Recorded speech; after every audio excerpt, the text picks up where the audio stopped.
Okay, it has been a minute. So while we wait for David, He's here. he's here. Look at that. Ish. Showing up just in time, we'll call it that.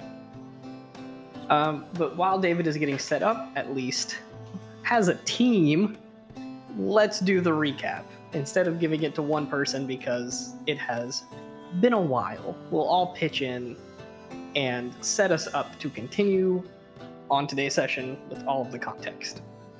Does anyone want to start? I will. Jocelyn!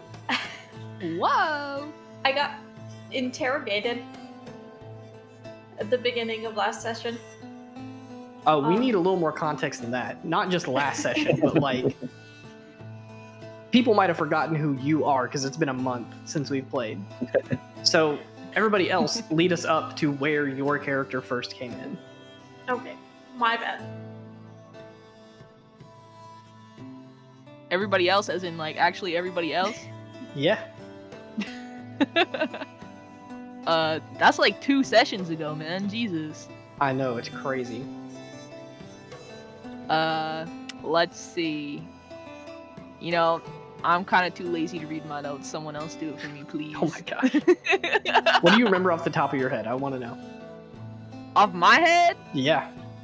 You know, we were fighting those sun dudes in the town we went to that I don't remember the name of either. And the Breeze Hands. And we went to find a spicy wagon that had a special weapon in it that we didn't want those Ardent Solace people to have, and so we broke into that shit, killed people, and it wasn't a weapon, it was Dahlia. Yay! Yippee! You're welcome, Dahlia. Look at that. And then I was there. And suddenly Dahlia was there. Yeah. Was that good enough for you, Shorty? I'll say yes to spare your feelings. Oh, that's fucked up. Do I at least get another heroic inspiration? No, none of that today. But listen, I'm playing with but Gwen, and she technically doesn't have the heroic inspiration that Gwen has, so you could just give it to me. I could just give it to you, but my argument against it is you already have heroic inspiration because you're not playing Gwen today. You're playing a human character who gets heroic inspiration at the beginning of every long rest.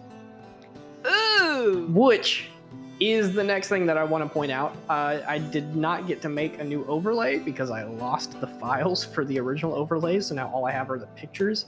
But Izzy is not playing Gwen today, and Jambo is not playing Lucian today. Those are my 2, I believe. I will not spoil who they're playing quite yet, but I think most of the players probably know at this point. But let me set the scene real quick. Make sure that we're all on the same page. You guys adventured to Hillmount, working with Balgaroth from the Order of Arion to try to kind of stop the Church of Piran in their tracks. Apparently this secret weapon that we now know as Dahlia was getting imported. You guys tracked down Mavrakas, who was the one who kidnapped Denny, Sivik, and Kata, fought her, killed her, and then the entire city went to shit. Partially because Mavrakas was dead, but it was also going to get attacked regardless. The Breeze Hands, this organization that she was a part of, launched dozens of attacks around the city, planting explosives, burning down buildings, and just spreading out the Ardent Solace thin so that when they attacked the church and things, it was much, much easier for you guys to get that secret weapon. Not that that was their intent, but that was the outcome. So you acquire Dahlia, teleport back to the school, rest overnight, and then you have a little bit of, a resting period where you're talking to each other, asking each other questions, and planning stuff out. And from there, the group split into 2. Athera, Gwen, and Lucian are all going to be, I believe, going to find this magical plant that is necessary to make a potion that might help Professor Barron out of his little magical coma that he's in. And then the rest of you, Dahlia, Resaries, Leo, and Ava, are planning to go back to Hillmount to help rescue as many people as possible, to fight some of these vampires off, and to essentially not leave the city fully burning. At least do what you can to help mend the situation. Now, how much you can get done, I have no idea. It's kind of impossible to say that, 4 people, even if you recruit help, are going to be able to make a huge game-changing difference. But even if you just go save one person, I think to you guys, that is worth it. So we will pick up with the group outside of Baron's office, kind of establishing that, saying, hey, people got to go get Baron's thing. Some of us are really wanting to go to Hillmount. We will split up, do these things, and then, continue on. The other thing that is happening in the background that I do want to point out is that one of the items that Mavrakas had, the magic item that this was all for, was this journal that Lucian got and was able to attune to. As of right now, Lucian's quill is copying that journal down so we can translate it, because the journal itself is incredibly magical and damn near impossible to look at for more than a minute straight. Lucian was even kind of surprising Mavrakas whenever he was even able to attune to it. So copying it and then translating it's going to be far easier than trying to translate it straight. So that's the setup. Is group is splitting around. As of right now, it is just Dahlia, Resaries, Leo, and Ava, kind of all together making plans for this Hillmount trip, if I am correct. Unless you're in the nurse's office still. No. I think Resaries was going to look for... What's his name? Balgaroth? Balgaroth. Yeah. I mean, you guys are making these plans. I'm not saying you have to immediately go there, but I'm saying we're picking up with you 4 after the group splits outside of Baron's office, and you can decide where to go from there. So I will stop talking and shut up so that you guys can direct the scene and tell me, what do you say to each other and where do you go next?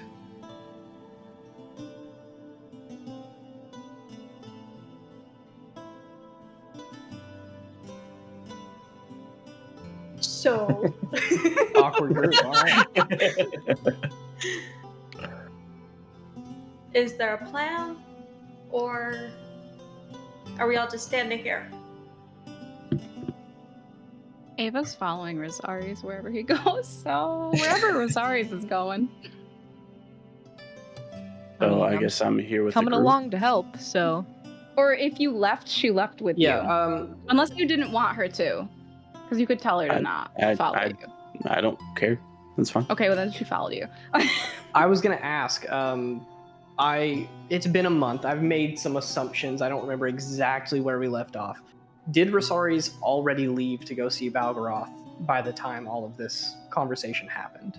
Because if so, we'll do that first, then you come back to campus probably, and Yeah, that's what I you meant. guys make plans. Yeah, I think I had tried to say Resaries left whenever they were going to Baron's office. Okay. We're all leaving. I just wanted to go because I knew he was going to leave early in the morning.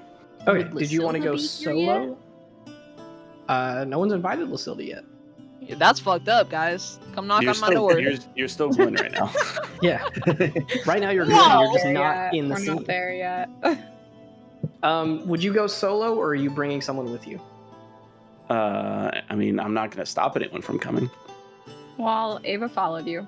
I think technically the rest of us went to Baron's office. We can Other than retcon. Ava. Other than Ava. It If that's where is she wants to go. up to you guys to decide whether you want to go talk with Baron and be there for that scene, or you want to go with Resaries to talk to Balgaroth. I don't know what ties you guys have to necessarily either one. Wait, But I'll let did you it guys already decide. happen? The Baron thing? It did. I'm so confused. But it's been a month. I'm so lost right now. This is okay. right after that. Like, we just left that room. Oh. But okay. Resaries wasn't there.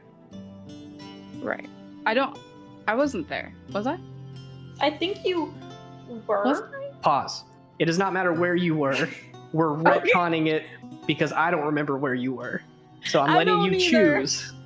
You can either go to the thing with Baron that's technically already happened, but it's fine. We're going back in the past a little bit. I was definitely there. Skipped over it. Or you can go with Resaries. Okay, I pick Resaries. Cool. That's Resaries, you said you're not stopping anybody from going. I don't hear anybody else speaking up. So we will say that you head to Ilium and you're able... Oh no, you're no longer able to summon a horse. Are you just walking there? Because that will take a little bit. Well, Balgroth camped right outside. He did. I think, if I didn't mention it last time, by the time you got out there, unless you're going to go out there really early in the morning, which you're absolutely fine to do, he's going to, like, as soon as the sun comes up, be heading to Ilium. Okay. I'm fairly certain our group has horses at the stables, so I'm just going to borrow those real quick. I think we do. We have a carriage, too. Cool. I'll use that. Yeah, he didn't say we didn't.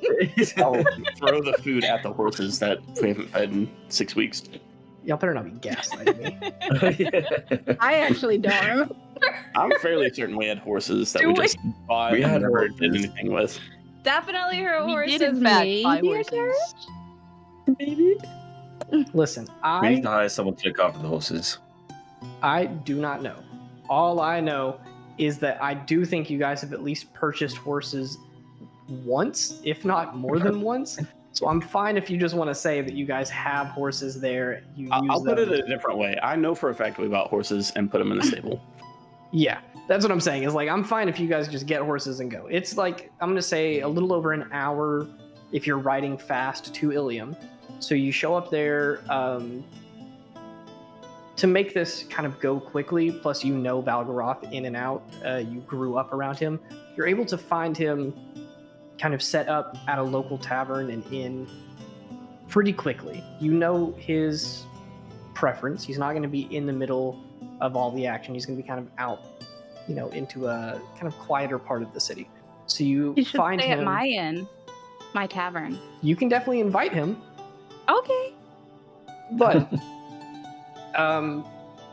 yes, Balgaroth is going to be set up. He's going to be just like having a drink. You go try a couple of inns, and then you eventually find the one where he's sitting there like at a bar, a drink in front of him, which is pretty rare, and just kind of staring off into space. Doesn't even kind of look at you guys as you walk in. Hasn't even noticed you're there yet. I'll just walk up and sit next to him, pat him on the back and say, already retired? Just staring off, doing nothing? Thinking about it. Well, it's about time. Let the next generation do our job.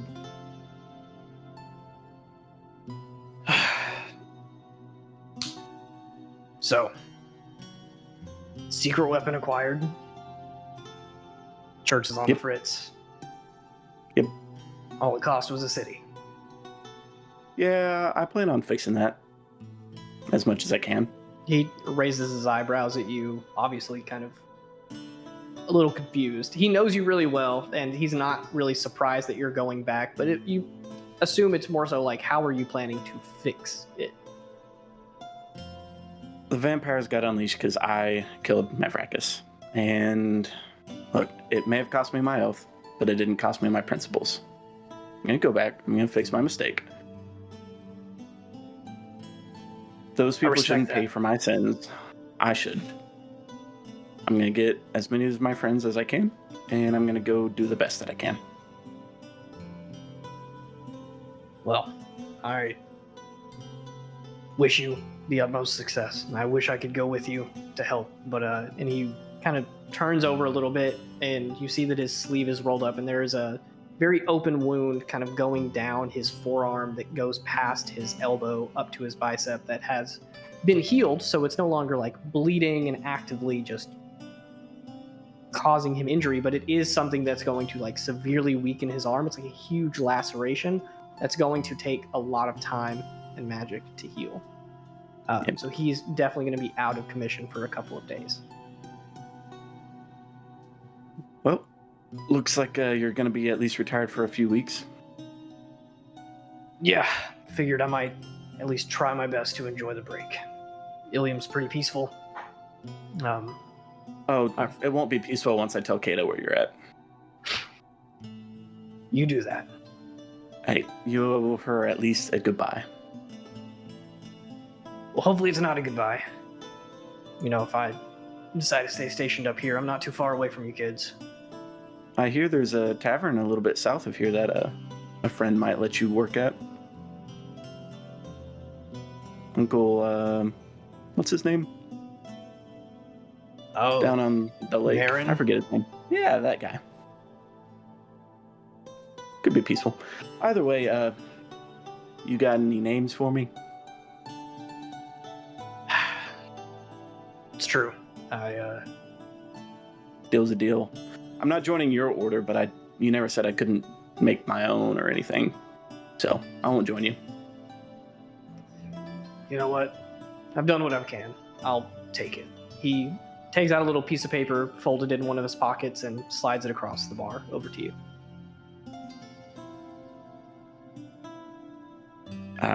I'll open it and know if I'm not going to hide it from you. There's no point. You're just going to steal it from me if I do. She like kind of backs away from over your shoulder. Oh, what? I wasn't looking. What? Yeah.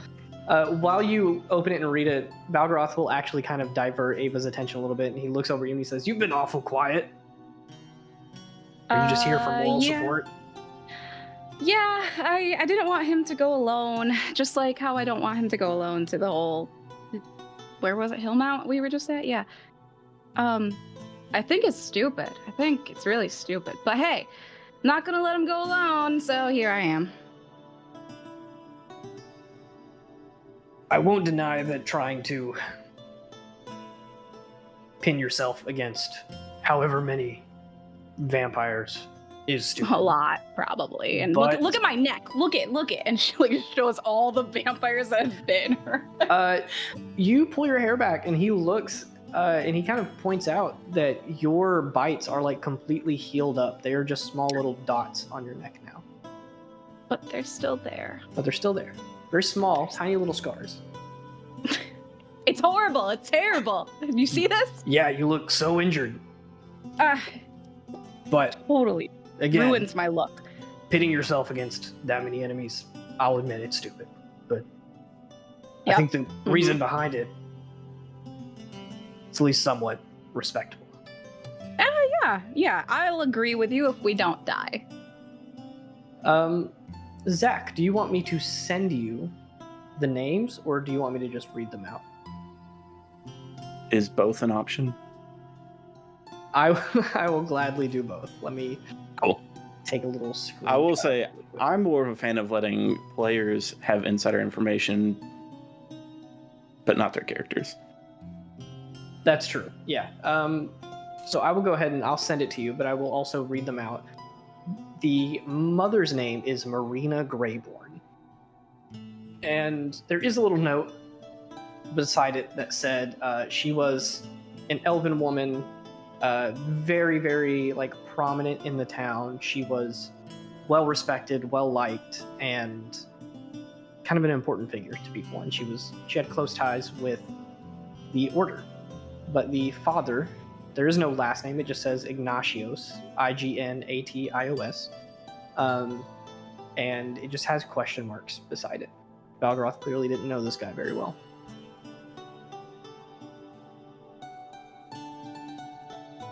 So with that being said, Balgaroth looks over at Ava again, and he says, have you been medically checked out?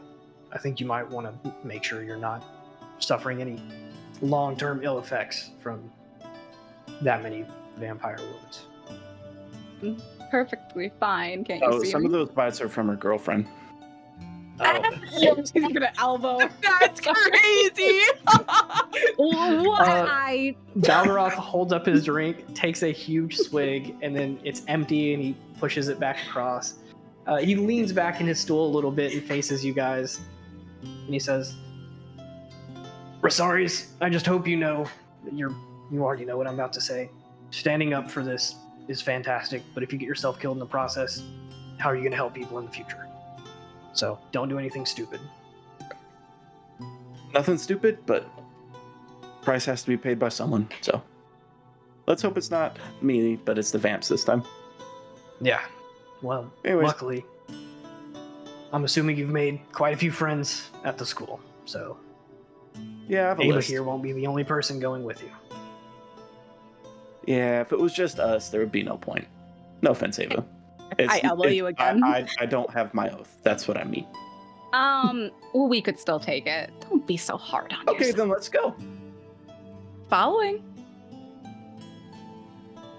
Blind faith, fun. All right. Well, I'll send Kata your way. Don't be a stranger. I don't know who Ignagios or whatever his name was, but you're my dad, so you got to deal with it. Balgaroth, for one of the first times in a while, I'll use this adjective with him. He gives you like a kind of soft, small smile. He pats you on the shoulder. He looks at you, Ava, and he says, I trust you not to get yourself killed. Try to let that seep into him, too. I will not let him get killed. Trust me. Good. Be safe. Yeah, you be here so I know where to send Kata. See you later. I'll give him. Also, you it's should like- visit my club and my tavern. I'm just going to hand him a business card. In your free time, you've been like scribbling the details down. Yeah, it's just a hand. What did you get those? fully believe Handwritten business card. the pen from Lucian was involved in this. Yeah, Just over and over again. He looks at you very inquisitively and kind of asks like, listen, I tend to go to places that I kind of like trust. So is there anyone there that you would, No, you know? no. Trust at my club or the tavern I've acquired? He was The building an tavern- empire. The tavern is the front by the priest's hands, so do with No, that what but you it's will. mine now, so don't worry about it. There might be a dead body in there. There is, in fact, a dead body in there. There might be a few dead bodies. Oh my god. We've got it under control. I'm just That's a asking. few days old. That smells in there. If I go there, I need someone working there that I trust, because if people come looking for me, I need them to be able to cover. Right. So do you know who works there personally? Yeah, me and Resaries. Yeah, no. You're gonna be gone. Oh, you can run it while I'm gone. I'm sure there's plenty of alcohol there for you. There sure is. Ava, give me a persuasion check. All right. I think I have good. Oh, I do. Okay. That's a 13 plus 10. Okay.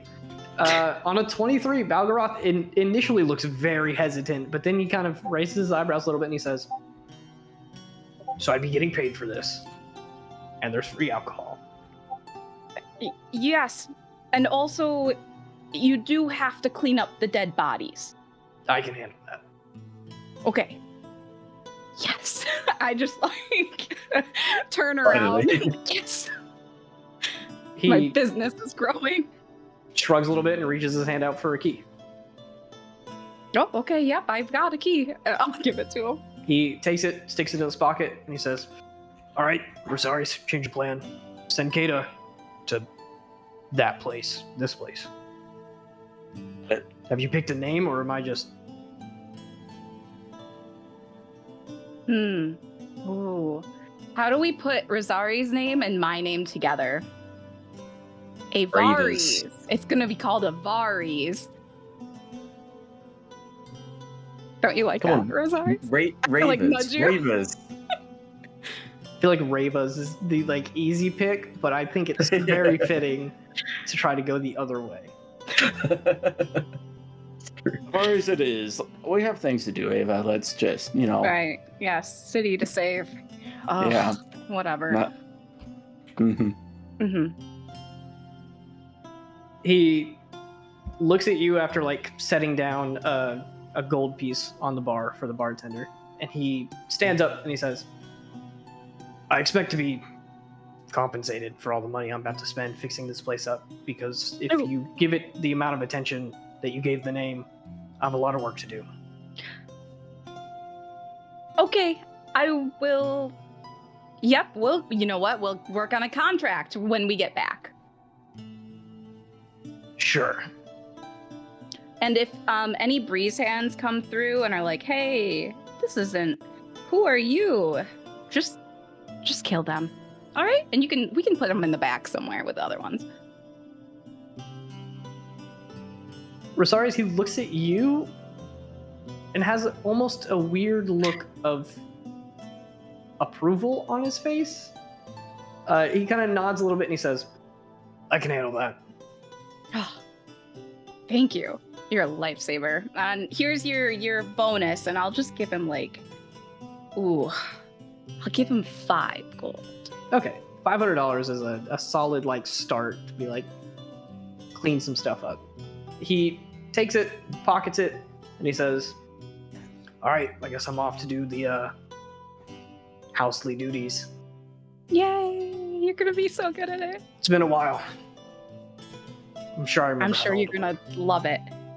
Get back into it. Go do your chores. He gives a wave to the bartender, nods at you guys, and then he holds the door open for you guys as you exit, and he heads off in a different direction as he looks over his shoulder and kind of watches you guys head off to a different part of the city. I'm just gonna whisper to Resaries, I can't believe how great that worked out. It's really interesting, for sure. It was so interesting that Danny just died. Yeah, so... I was gonna say, I don't know if you heard me, and I didn't hear you. Yeah. Interesting for sure. On our way back, I'll collect as many, we'll say at least I see Colton and Lysilda on the way back. Before we get to that, actually, on the way back to the school, will both of you roll me a perception check? I'm great at those. I got 12. Nice. 12 plus 6. 18 is pretty good. I think we can make that work. Let me adjust it here for work. On an 18 especially, on a 12 you probably you're with Ava, so I'll say that she points it out to you too. But you guys notice as you're exiting Ilium, the guards in Ilium wear these very decorative, kind of medium armor with one large ornate pauldron with carvings in it, and then a purple sash across their other arm. Very decorative, very ostentatious and showy. There are a second set of guards that have begun occupying the city, but it doesn't look like they're on necessarily a patrol or they're watching people, but it more so looks like they are carrying things across the city, setting up a base, things like that. And they are on an 18, I'm going to say that you recognize them, even though I'm not 100% confident that you do, but Resaries would help you pin them out. They are guards from Valenrun. They are the sort of magician warriors, spellblades, and they have begun, it seems setting up a base here in Ilium as you guys notice them moving back and forth, and even some of them coming up on the road with carriages full of goods and things like that. But after that, you head back to the school. You guys get back. Tell me what happens next. Do you meet up with us? I'm assuming so. Yeah. Me and Leo? And Where? Well, I'm following your sorry, so yeah, whatever he does. I guess we just left Barrens. yeah, I would assume you said going to Barrens, so I'll just go head towards Barrens and we can meet randomly outside in the middle of campus. Fantastic. Yeah. I don't know my way around. We'll say shortly before this meetup, Lucian, Athera, and Gwen all depart from the group to go make their preparations to leave for their little mission. So it's the four of you sitting outside making your plans to leave. So all of you have kind of agreed to... I don't even know if you fully agreed yet. I don't remember if Leo ever said anything about going to Hillmount. I've been saying said that I want to go to Hillmount, and everyone else has been saying that I'm stupid Yeah, I'm gonna stop talking now. I'm making assumptions. What is going on?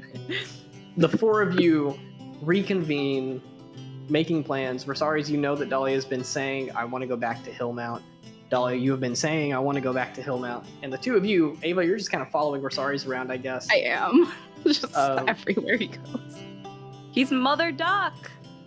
Sure. Mother Duck. Quack, quack. It's canon. All right, we meet up. Hey, Leo, we're going back to Hillmount. Your god wants you to go to Hillmount and do it. Thank you. Someone speaking reason. I don't think my god said anything about going to Hillmount. I think Act we did. swiftly. Kill the evil people. Vampires are evil. You're welcome. I Just say yes. am thrilled. Do we I'll have a put it- plan? Kill vampires and Kill don't vampires. die. Yeah. It's kind Let's of not a plan at all. Let's recruit some friends. You have cleric friends. I have paladin friends. He doesn't Preferably have paladin. cleric friends. What are you talking Okay, about? I'll put it differently. There are clerics here that you have classmates Yes, with. that's that better. you are classmates with. You go talk to them. I'll punch them in the face if I need to. I'll go talk to the paladins. Got it. Laura? Are you sure you should let him do talking to people? Well, I'm just gonna go to just our sinking classes and just round everybody up. Just Okay. Good do plan. This isn't very What you want? convincing. I'll let you make one of two decisions here. You can either be kind of general and say, I'm going to just gather as many people as possible, and I'm going to make you roll for it. But if you name me names, there's a much higher likelihood that each individual person will go. cool. And we will do Bathilda. this rapid fire. Name a name, and then tell me who's going to talk to them, and I will tell you whether or not they go. Taz. Taz doesn't go here. What? Graduated. fuck He's is actually. We your probably might have problem? caught him.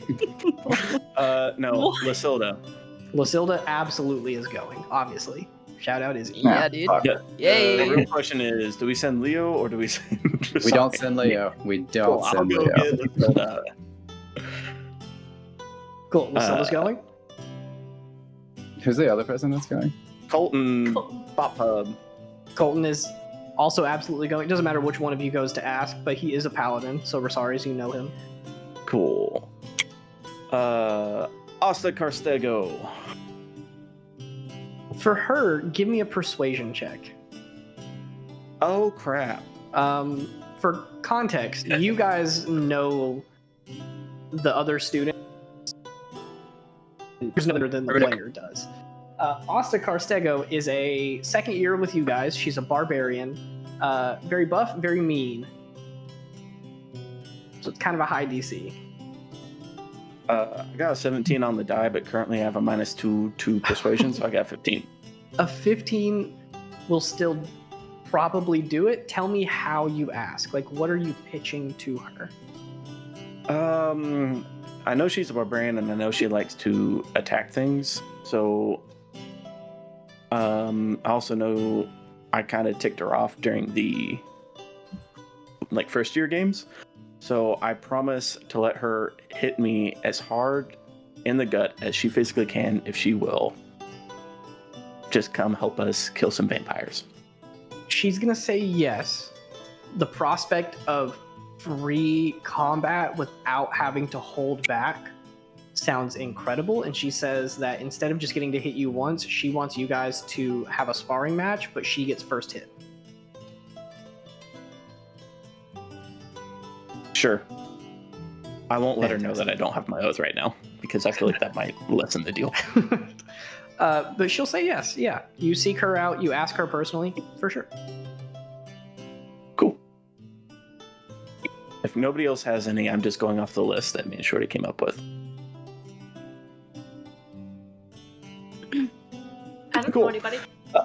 I would say Tara, but he said no to me like a million times Yeah, I think in the I last think few sessions. well, I think the fourth years are off on a mission, right? Is what you said last time. Yeah, the fourth years get sent out on missions more than anyone else. Fair enough. So I tell you what, Danny, not even as Ava. I don't want to check. I just want you to roll a d20. As If you get me? Yeah, just roll a d20. If you Yeah. get a 19 or a 20, Tara is back on campus. Oh. So there's a chance. There's a chance. It's There's a high fucking roll. There's a 2 out of 20 chance. 1 in Well, 10%. 1 out of 10. 10%. Yay. Okay. Rolls in that one. No. If you're rolling out one, you break up. Okay. No. Yo, that's crazy. Yeah, I'm high not. stakes. High stakes. Nat 1. That's a literally nat 20. Yeah. Oh, shit. I don't know if you can see it. I can see a Yes. shit. You can Oh, see yeah, I it. see a 20. Yeah, You see okay. it? You see it? Nice. Okay. That shit is silver. Holy. If that's the case, Ava, Yeah. you go to Tara's room, knock on the door, and you're very surprised when she kind of quickly swings it open. You see her like, she is a sorcerer. She doesn't really wear armor, but she does have adventuring gear, and she's like half out of it, setting her stuff up, putting her material components for her spells back. Her room is like a little bit awry. She's just kind of tossing stuff around, and from the last time that you guys were here together. So she opens it, and she just goes, "Oh, hi, hey, Oh. hello." You're back. Yeah, I just got back like an Oh, you hour just- ago. Hmm. Oh, I was wondering why you didn't tell me. Oh, okay. How was the mission? Hectic, not fun. No.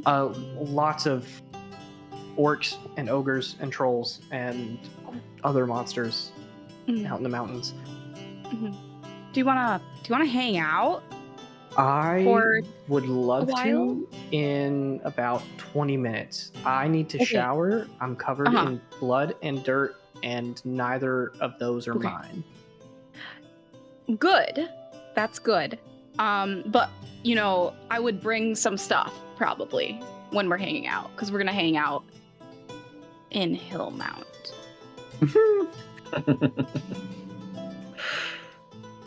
What's in Hillmount? Okay, she's just gonna go and do the Hillmount. whole story and how Resaries let all these vampires break free and the whole city's under attack and blah blah blah. Okay. I need you to roll me persuasion Okay. flat. I'm giving you disadvantage and advantage. Disadvantage because as soon as she gets back from an adventure, you're like, hey, let's go hang out on another mission. But advantage because it's literally your girlfriend. Okay. You have That's a a plus n- 10. So I do. I have a plus 10. That's a 19. That's total. 9 plus 10. Okay. On a 19, she lets out a deep sigh. She says, yeah, I'm not at like 100% capacity, but I can certainly go with you. Yeah, no, you don't have to do much. Just you'll be there. It'll be You fun. and me, or Yeah, it'll be like a date. okay, A date. sure. Yeah, you know what? A date fighting vampires. That sounds Romantic. Mm-hmm. honestly a little bit, yeah. Mhm. Okay, yeah. Give me, like I said, 30 minutes. Let me at least clean myself off of all of this, get my stuff back together, and then yeah, we can get ready to go. Where should I meet you?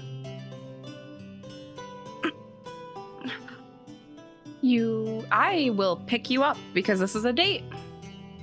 So I'm gonna pick you up. Fantastic. I'll be here waiting. Okay. Chivalry's not dead. She gives you a little See?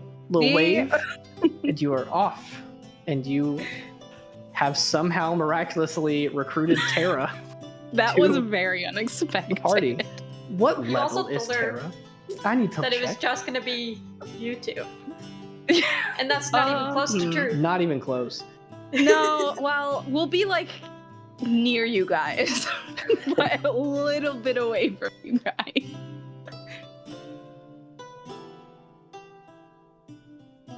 Okay. She is level 10. Cool. Nice. Phenomenal. Okay. Yeah. We're good to go. Solid. Who we recruiting next? Give me a list. We got 4 so far. I mean, I'm just Dee and Jeremiah. meditating. I'm gonna roll a d20 for both of them if you're talking to each, just to see if they're at the school. I'm gonna say on a roll of 5 or lower, they're not there. But on a roll higher than that, it'll be based on whether or not they would probably go with you. Beatrice first. Is she Yeah. there? Okay. I'm asking you if you're doing Beatrice first. Yeah. Okay, yes. On a 19, Beatrice is there, and she's like, yeah, you know what? I owe you a favor. You went and helped out in my village, and this isn't necessarily your village, but I'll go. Why not? Yeah. This is quite literally the closest thing to my village. And then Jeremiah next. That is a nat 2. So I will say that Jeremiah is not here. He's not on campus. He's a disappointment again. He's the only one out on a mission. Okay. There's a bunch of others, but they're all going to be on the NPC party, so I don't know if we care at this point. I do. I want to get a list of names just to see. So Galagel Ladir, he owes Christina a favor, and Christina owes me a favor. Galagel will come. I'll say that you go talk to him and you tell him that, and you're like, hey, Christina owes me a favor. I know you're really close with Christina. She's not on campus right now. That's fine. Do you want to, like, do this thing to kind of help her? Or Christina owes you a favor, if I said something wrong. He says yes. He's on board. He's like, yeah, you know what? If Christina trusts you or she owes you a favor, I'll cover for her. She's covered for me countless times. So Galagel is on board. The other 4 are all clerics. Cool. List me name by name, and I'll tell you whether they join or not. Ornis Miora. No idea if I'm saying any of these names right. I rolled exactly a 5. Will you give me a persuasion check? Or if you want to tell Leo, because it's his classmate, to go do it, he can do the persuasion check. Leo, you should go do it for no particular reason. What am I doing?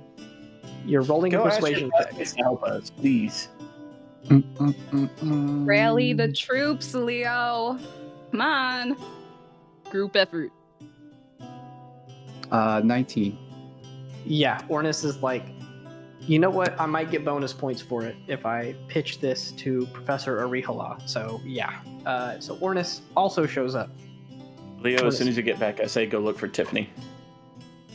Alright, let's go look for Tiffany. Tiffany, I rolled another Who's 5 Tiffany? exactly. Please give me a persuasion check.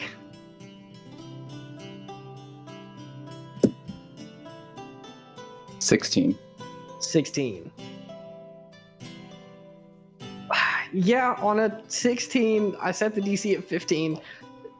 Tiffany is, she's a little confused at first. Do you pitch her the entire story, or go like, hey, we need help, we need clerics and paladins, we're fighting undead? Yep.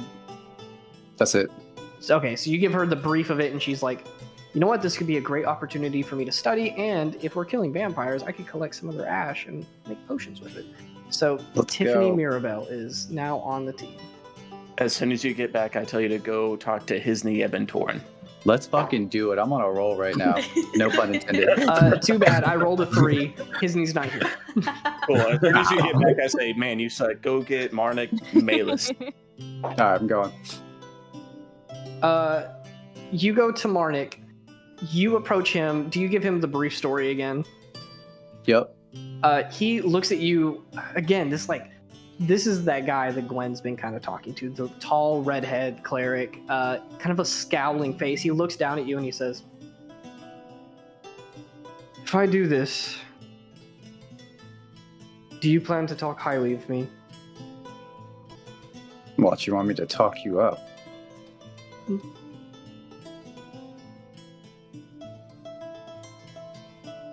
No reply.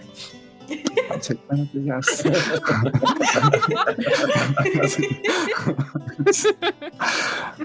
Sure. Is Who am I Gwen going to be taking? on this trip? No. He's gonna tell you get fucked. But hold on. If you go on this trip, I can potentially set you up to be around her, and I will talk very highly of you, depending on how you do on the trip.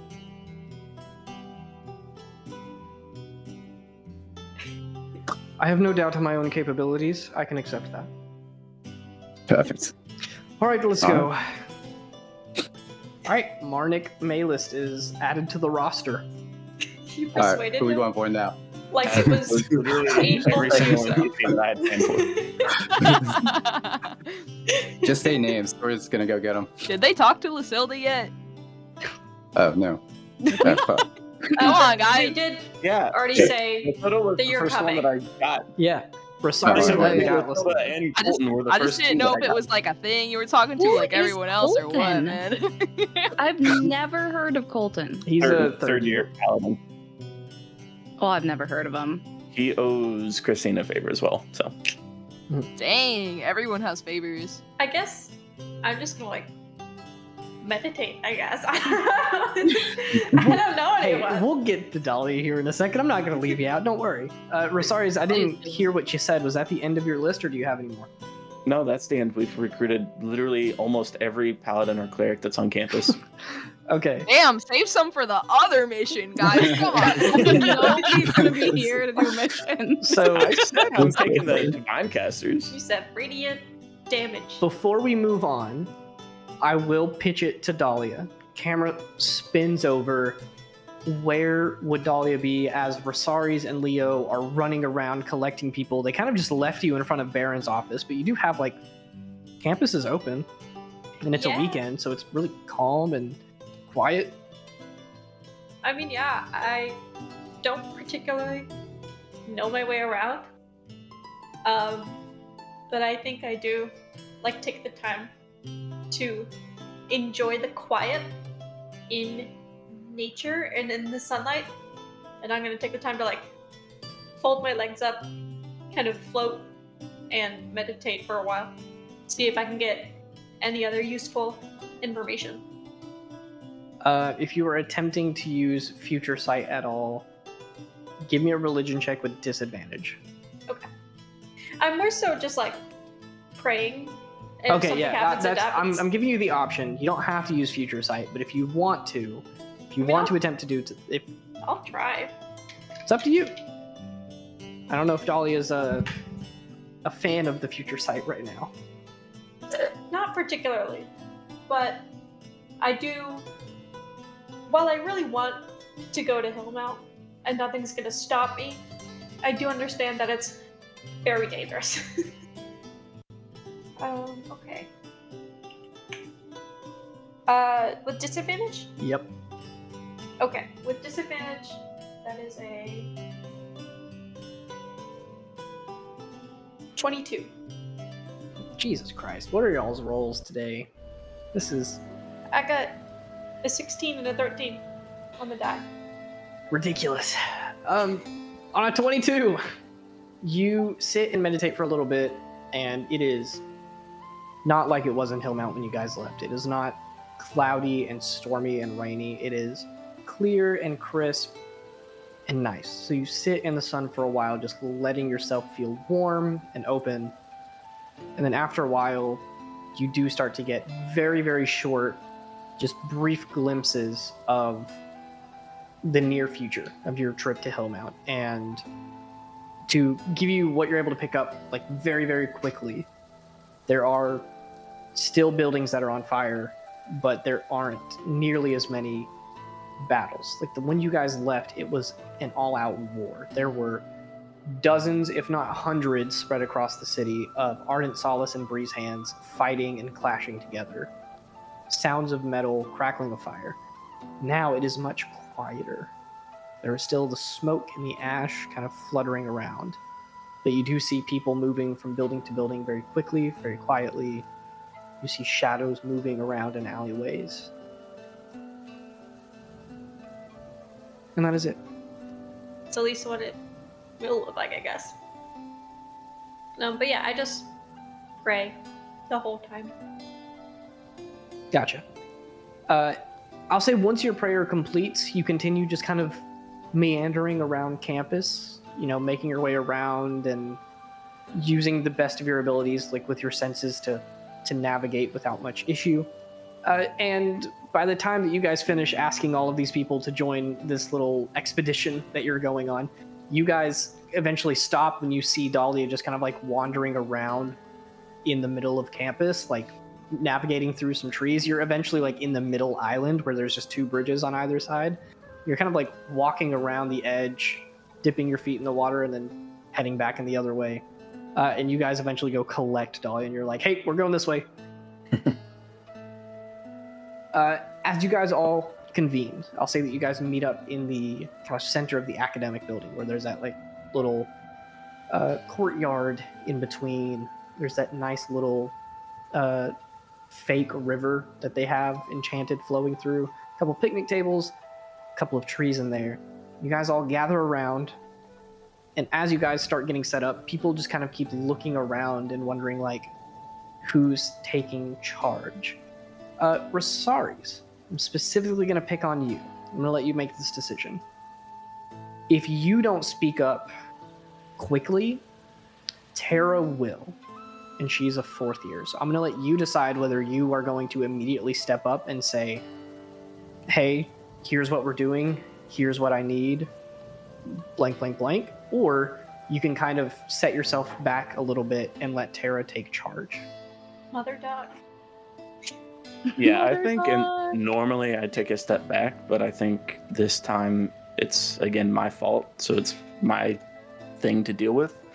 And I'm asking all of them to come help me, so it should be my job to help them get ready. Cool. People are looking around, kind of questioning. As a matter of fact, Beatrice is over there, like, bumping shoulders with a couple of the others, like, cracking jokes and, making little comments. But you step up, and then the people get a little bit quiet. So what do you say in front of everybody? I think I'd take off my helmet and kind of just look at each person in the eyes, and then I think I'd start with, look, I need all of your help. I made a mistake, and it's costing thousands of people, innocent people, their lives, and because of that mistake, I lost my oath, and without that, I can pretty much do nothing. But I can't remain nothing, not with the world like it is. So please don't let those pure and innocent people pay penance for the sins of me. Help me fight, and fight hard, but don't die. If you do die, I'll drag each of your souls back from whatever afterlife you got into, back to the training hall, and I'll train you until you die a second time. Ugh. We're fighting a lot of vampires and undead, and maybe a few assassin-esque people. So I got a lot of the divine casters. You all still have your magic. I need your help.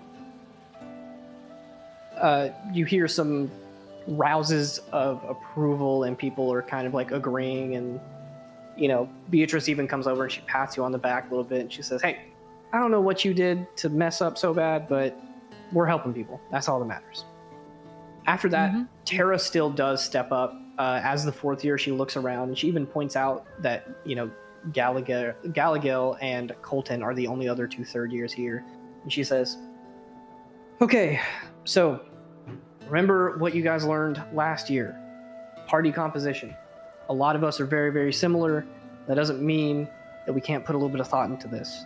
Resaries, you said we're going up against vampires and vampire creatures, undead, right? Yeah. Yes. Cool. Chances are we're not all going to need to stick together. I mean, she looks around and counts, and there are 1, 2, 3, 4, 5, 6, 7, 8, 9, 10, 11, 12. There's 13 of you. So she scans around and she says, we're going to be able to help more people, and we're going to be able to even navigate fighting a little bit easier if we're not all clustered up together. So I think we need to start breaking into groups and then setting up goals for ourselves. I mean, if we need some people to specifically fight, if some people are going into buildings and rescuing people, we need to have that planned so that we're not all just running around with no purpose. So, us upperclassmen, obviously, we got to take a little bit of charge here. So, I will gladly go with whatever group needs me. But I do think that Colton, Gallagher, you guys might split up, take 2 groups, and lead them through, make sure they stay safe. After that, she steps back and lets you take the air a little bit, but not before she walks over beside Ava. She puts an arm around you, leans your head against her shoulder, and then she turns and whispers in your ear and she says, "What happened to just the 2 of us?" It will be, a little bit away from everybody else.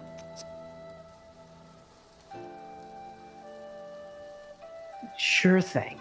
Okay. We can split up into our own group. Me and you. We can do it. How about that? She gives you a little bit of a friendly scowl. Resaries, people are looking at you again. I think I'd look at Colton and Gallagher and just say, Colton, I don't like you. Go to the other team. No, I'm kidding. Colton, you can. Do you want to join our group? And Gallagher, do you want to lead with Marnik, the other group? Gallagher gives a little salute and he says, "Yeah, I mean, again, if I'm doing this as a favor for Christina, I guess I better, really stretch myself and make sure I'm doing the best. So go with our own group so you guys don't get in the way. Wink, wink." Oh, sure. I'll tell Christine of your exploits. The only other person I think our party needs, since I'm assuming we want our party together, is Dahlia is included in our party. Side note. Everyone, this is Dahlia, by the way. I was gonna say, I'm glad nobody made it weird. I'm gonna say that none of them know me. Resaries and Leo part, and you guys just see the head shorter, crystalline face, blue air genasi standing behind you guys, and everybody just goes, "Oh, okay." A couple people wave. Our party. Dahlia, they waved at you. There we go. Yeah, y'all are insensitive. Anyway, speaking of insensitive, Lesotho, you want to join our group? She kind of scans you guys up and down, and before Izzy takes over the character, I will say that she does agree to come with you guys, and as she kind of walks over to your side, she walks over to closer to Resaries than Leo specifically. And from there, Izzy, that's your character now. Yeah, of course. Oh, you got to show Leo what it's like to be a true Cortean, right? Oh, definitely. There we go. Cool. I think party composition-wise, this balances everything out. Since you did a little bit more healing, and Beatrice did a little bit more combat-focused. Mm-hmm. Looks good. Cool. Everyone good with this split? I'm assuming Tara's going with her girlfriend, so I guess we get 2 upperclassmen. Y'all get 2 upperclassmen? A couple people start nodding their head in agreement. So I guess, is Tara coming with you guys? I'm assuming? I left that up to you and Ava. I mean, she's Just sitting the there 2 of beside us. you, Ava.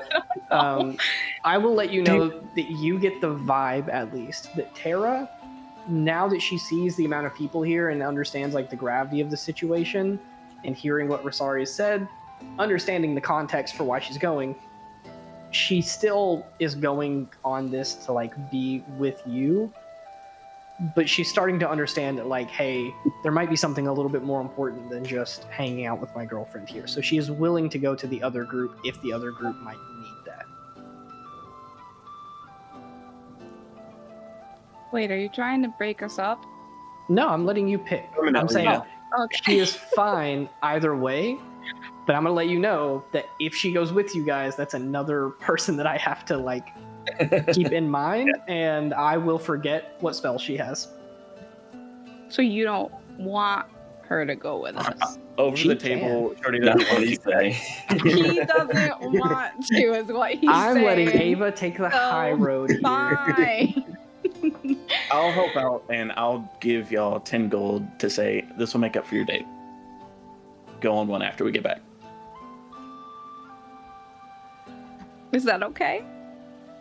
She nods her head and she's like, yeah, once this is over, I don't have another mission for as far as I know for at least a week, so we'll have some time. I'll make it up to you. I sure hope so. Mm-hmm. Before we go, I'll just make sure everyone has all the materials they need. And should we all get returning stones? Probably a good idea. Probably. Cool. I would prefer. We have what, 13 not people? I don't have enough to gold get to buy all the returning stones. in Hillmount, like again. Do I have any gold, Shorty?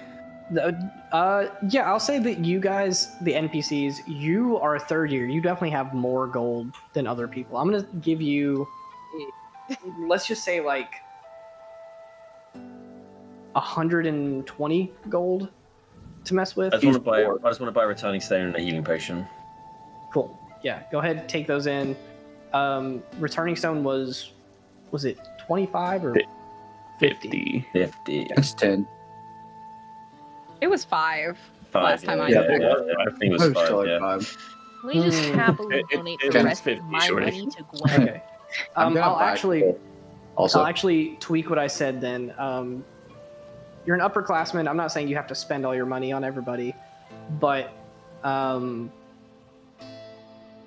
another thought to keep in mind is how are you guys getting there? Because if you're using the teleporter, you guys can just use the teleporter back, but it doesn't hurt to have some returning stones just in case. I will say that Colton has, we'll say 250 gold. So that's not enough to even buy Dang. everybody returning stones, but it is. I already a have good- one. You don't need to buy me one.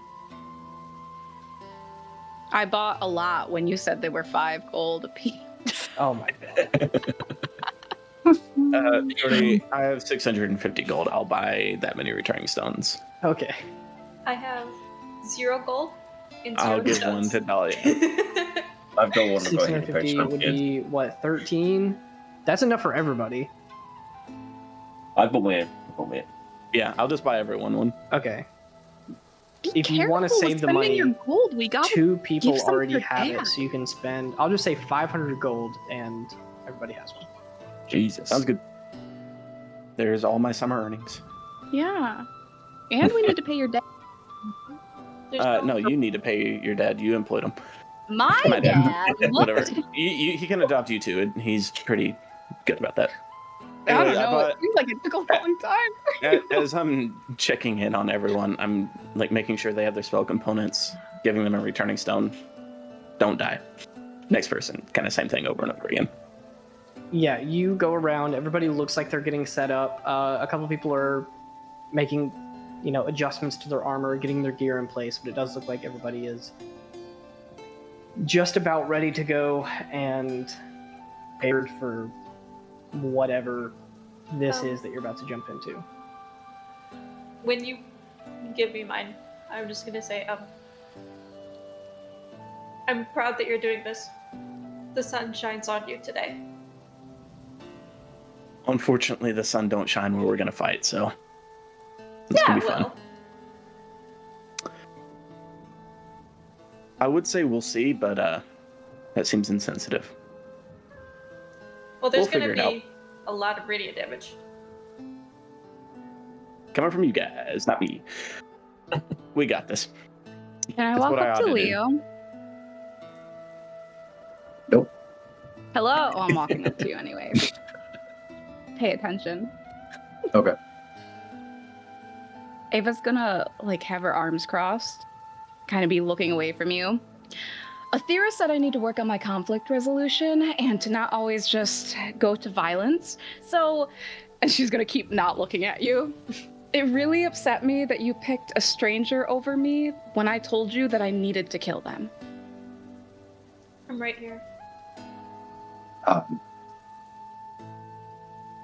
I can't say that was a good start on the conflict resolution. It really hurt my feelings, all right?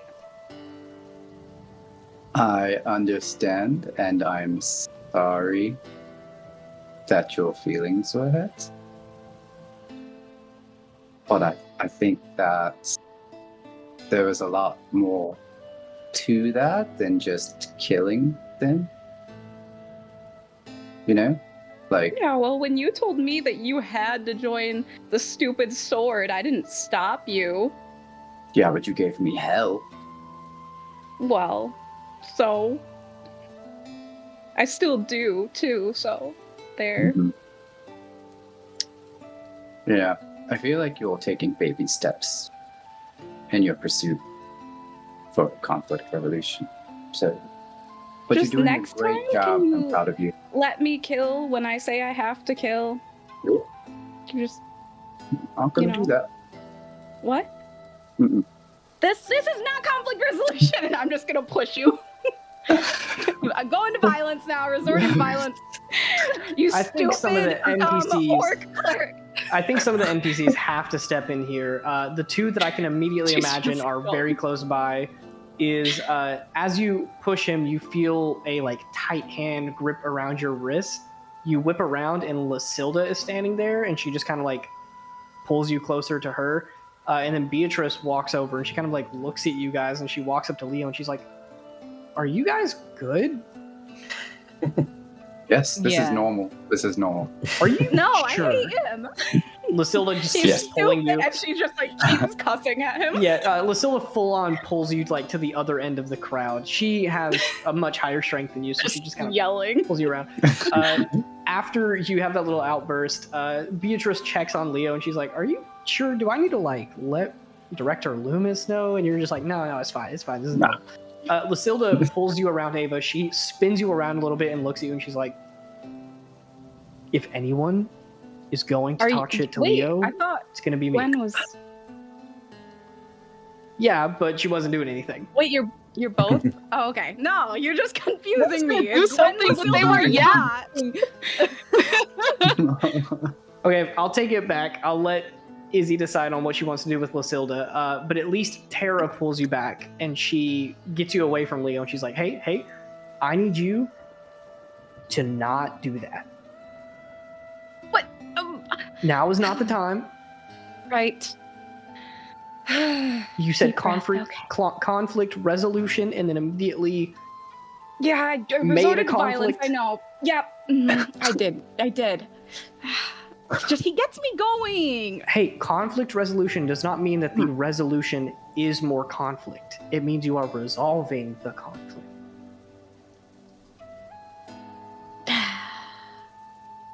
All right, I'll just stay away from him for this mission. That is fine. As long as you can work together, I think you're fine. I think you're good. We've never really had to work together. It'll be fine. Okay. I just need you to not have outbursts while we're in a city that's apparently full of vampires. I'll have outbursts on the vampires pretending that they're Leo's face. That works. We're fine. Okay. Colton, aren't you so glad you joined this party? Good talk. Jambo's laughing like he's not Colton. Anyways, Lucilda's just gonna like kind of heavily clap the back of Leo's back and be like, "Well, it's nice to see you have issues with more than a couple of girls." And then she's just gonna walk back to Resaries. I'd like to think that I was walking next to Leo this whole time. Welcome to the party.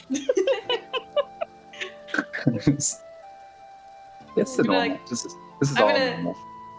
Like talk in your head for a minute. Just be like, you seem well liked. Yeah, I have that effect on people. I It's pretty think nice. she likes you more than she likes me. No, I'm pretty sure she wants me dead. She wants me Two of dead you. because she wanted Trust me me, dead you're so right. bad. Oh, that's true. That must mean she really likes us. I will choose to believe so. We're best Um, friends. What god do you worship exactly? Corteus. Oh, okay. And she just is walking. You made another enemy. I guess so. You are just so popular. No, there's no like malice or anything. She's just okay.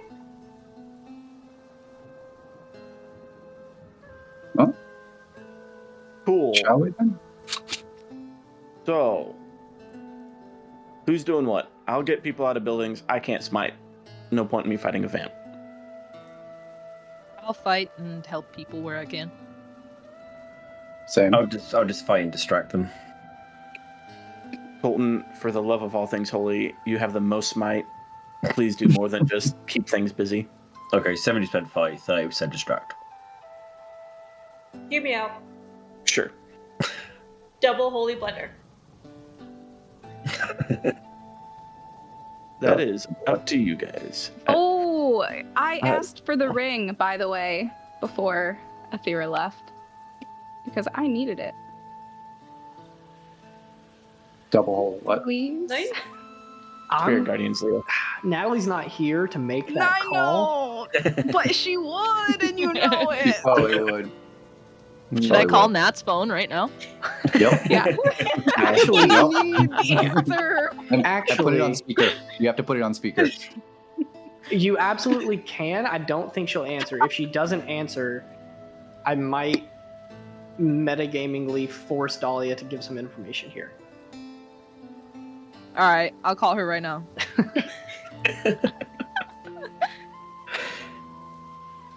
She said she would just be getting home, didn't she? I think it's Yeah. information that I already gave, but we forgot. Or That sounds about right. Sounds very right. Mm-hmm. I'll share if you tell me to. You at least got to put her on speaker. Nah, I got voicemail. Oh, of course. Okay. It's been a month. I'll recap a little bit. Something that was established, I believe, last session. During Is my that- interrogation.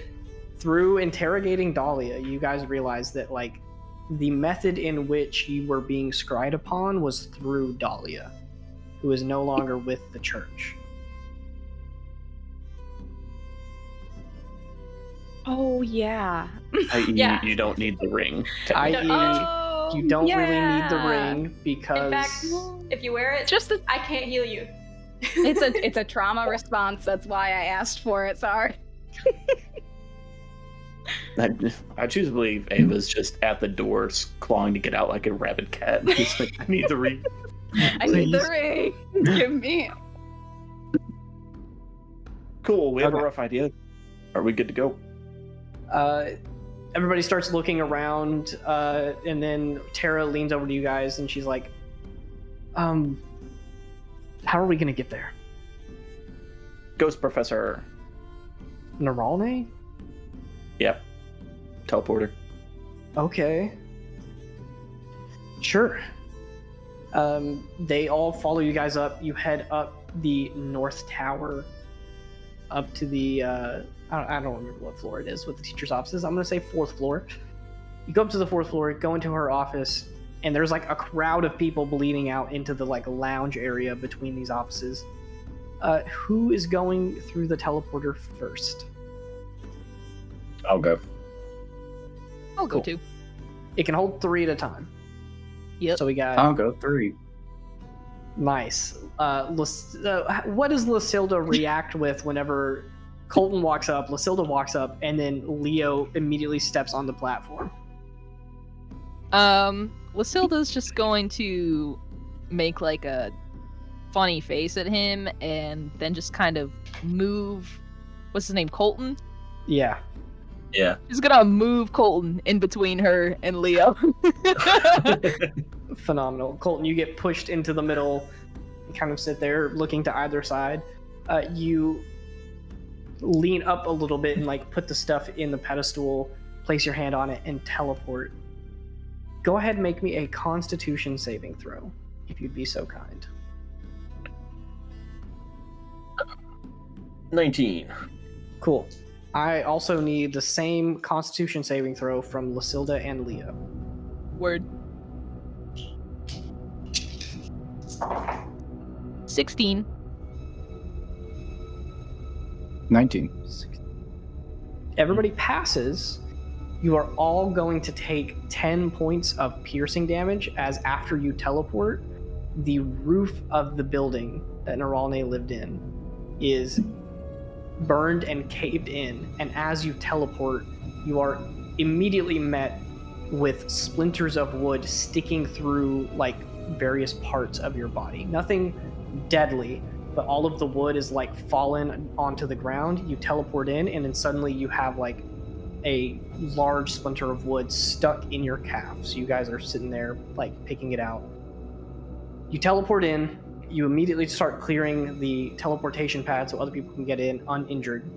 You look around, and the sky is an ashy gray color. There is an eerie, quiet sound across the city. In the distance, you might hear some footsteps and pitter-patter, some voices echoing off buildings. But scanning around, standing on the second story of this house, you guys look around, and the city is desolate. There are a couple of columns of smoke, but you don't see any people walking in the streets below like before. There is a cold death washed over the city. And we will take our break right there as the rest of the groups start teleporting in, and you guys begin navigating your way around this desolate and cold place. So, we'll be back in just a couple minutes. See you then. You guys teleport in, and over the course of a couple minutes, all of the groups eventually teleport in to Naralne's house, which was affected by the fires. Like, the building hasn't fully collapsed because that, shop downstairs was like very sturdy, very well built. So like her floor is okay, but like the top of the building did catch flame, and then the roof caved in, and you were still able to teleport in, but it seems like there was a lot of trouble.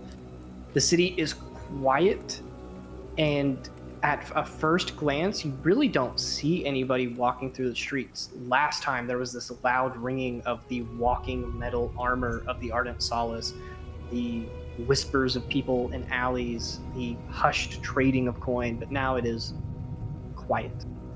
Cobblestone streets do not have footfalls upon them. You teleport in, you look around, you kind of assess the city and see that a lot of places seem to have gone up in the fire, and there don't seem to be a lot of people moving around, especially not in the area that you were currently in. That's not too far away from the church. The groups make their way down using the fire escape. The other group, led by Tara, she gives you a hug, Ava, and then she says, all right, we're going to go look for, survivors, see if we can't escort people out, get this settled. So we'll meet back up in here. She looks up at the sky and kind of gauges. It is cloudy and murky. It's not completely overcast, but it's a little hard to tell. Best estimate, you guys are showing up a little bit before noon. She says, at the bare minimum, meet here by nightfall and teleport back. Optimally, let's try to do like 4 hours.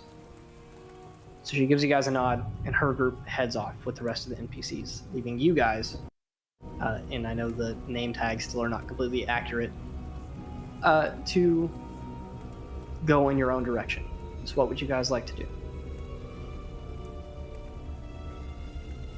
Fight vampires. Probably, out of game, we should probably go to like that church, Gotcha. right? I'm only saying it's out of game because Lucilda probably doesn't know, but Yes. We Zach's should gone, probably so... go to that church. Oh, I was gonna say yeah, whatever good that. idea, Yeah, good idea. whatever Yeah. Resaries said. because I'll show you where the you were church supposed is. to say I guess Kieran. once we are like out and about, I'm just gonna try to sense survivors, I guess. I'm gonna use second level life sense. Sure. As you guys are walking through the streets, tell me how that looks. Use the second level spell slot and see if we'll see if you find anybody. To let you know, it'll be Also cast a spell. 90 feet. Because it's second level. Yeah, that's right. That's right. I'm just gonna like take a really deep breath, and then like little bits of light will just kind of leave my body and then spread out, and one tiny one kind of goes into everyone in the party and then scatters out into a 90-foot radius to see if they can find anyone else. Cool. Lysilda, you also said you wanted to cast a spell. What would you like to do? Yeah, I wanted to use Detect Evil and Good and kind of use it as like a metal detector, right? Ooh. For sure. Yeah. Go ahead and read and that spell out, because I don't Okay. remember the exact wording. I For the don't know if duration you and had to have line of sight. location of any aberration, celestial, elemental, fey, fiend, or undead within 30 feet of yourself, you also sense whether the hollow spell is active there, and if so, where. The spell is blocked by 1 foot of stone, dirt, or wood, 1 inch of metal, or a thin sheet of lead. Very specific with the Is- sheet of lead. What the heck? Yeah. Let And me it's do- concentration for up to 10 minutes. Yeah, let me do a tiny little bit. With a range of 30 feet. Mhm. Range/area. It's like a sphere. Okay, so it can go through most stuff, but it is blocked by a good amount of stuff in the way. Cool. Dahlia, your spell spreads out. Everybody in the party, you feel like this tiny little bit of light kind of pass over you and get absorbed into you, and then the rest of it kind of just spreads out and then dissipates, disappearing. But you do, I'm going to say that you guys walk around for a good 10 minutes before this happens. You do feel one little ping off, not even in the house right beside you, but on the other side of that house, like on the other street around. In the first floor, you detect that there is a singular person in that building. Everything else around you, empty. I'm gonna like stop and then turn my head that way and say, there's someone over there. Like an actual person or something bad? Person. And then I'm gonna go that way. I'm going to follow. I'll follow that. Cool. I'm assuming the rest of you guys follow. You help Dahlia navigate around a little bit and get to the other side of this street on the other set of houses opposite where you guys were.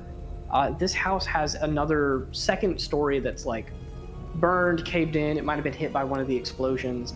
And as you guys get to the front, Lysilda, will you give me a perception check? Yes, sir. Perception. Okay. There's a 13. Can I also like listen and try to hear something? Yes, but I'll give different information for that. Okay. On a 13, Lucilla, you start like peering through the windows and you see some like movement inside, but you're not able to pick up who they are, what they look like. Dahlia, you do listen and your passive perception's pretty high. You're able to 17. hear some like movement inside of someone walking around, and it sounds like they're like shuffling things around, like picking stuff up, setting it somewhere else. Maybe like cleaning or organizing or something like that.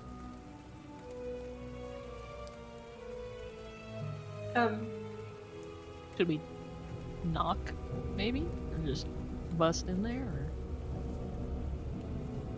I'm just gonna say, hello in there. Are you alright? You're speaking to a wall right now. I'm gonna knock on the door. I mean, I guess you can hear people through a door, but I guess I'll just knock then. Yeah. Dahlia walks over to the door. I will also let you know, because it is fairly overcast, you have like very, very limited perception around you. Not to get into the mechanics right now, but you're limited by being blind, obviously. You knock on the door, and then you guys all hear like a kind of quiet set of footsteps approach the door, and then it kind of creaks open a couple inches, and you see like a little bit of the light going through, hitting like a sliver of the face. It is a feminine, dirty, kind of like disheveled woman, and she looks at you guys and whispers, "Can I help you?" Hello, are you injured? No. Okay. You need any help with anything? No. Very well. Have a good day. And I turn around. You sure you don't need any, like, escort to safety or anything like that?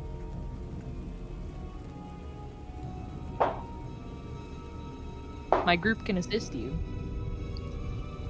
She kind of the one eye looking through the door, scanning all of you guys, looks over you all, and she says, Yes, I think I could use a little bit of assistance, if you don't mind. I am supposed to meet up with someone in a different area of the city, but, you know, things have been so dangerous.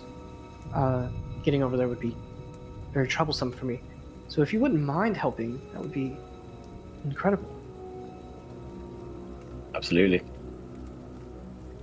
Yep. Can I try to maybe, like, insight to see if this is nefarious at all, or...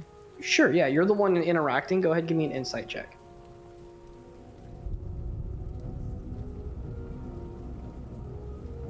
$14. I mean, the messiness, disheveledness alone kind of makes you think that this person is definitely not one of the people who's causing this problem. From your best judgment, the Ardent Solace would be in their like metal armor. In the Breeze Hands, they're thieves and rogues. This person doesn't really register with either. Okay. Are you needing that escort now, or? Yes, we could do it now. Mm-hmm. Are you guys all right with this? And Yeah. as I turn back and ask everyone else. Of course. Should we find a spot that if we do find people we can send them to so we can get everyone out at the same time, like teleportation circle? If we do find like groups of people, tell them to go there. Back to the house. I don't know if they would be allowed on the campus would be the issue. But it would get them out of here. The woman kind of leans forward and looks at you guys and just says, Did you say teleportation? Yeah, Yes, we have ma'am. a circle to get out of here. Interesting. Very interesting. Mm-hmm. Forgive me. Your name? My name, Susanna. Do you not Nice to want meet to leave the city?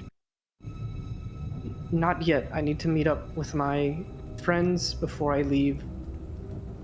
We had plans to leave together. Then let's get going.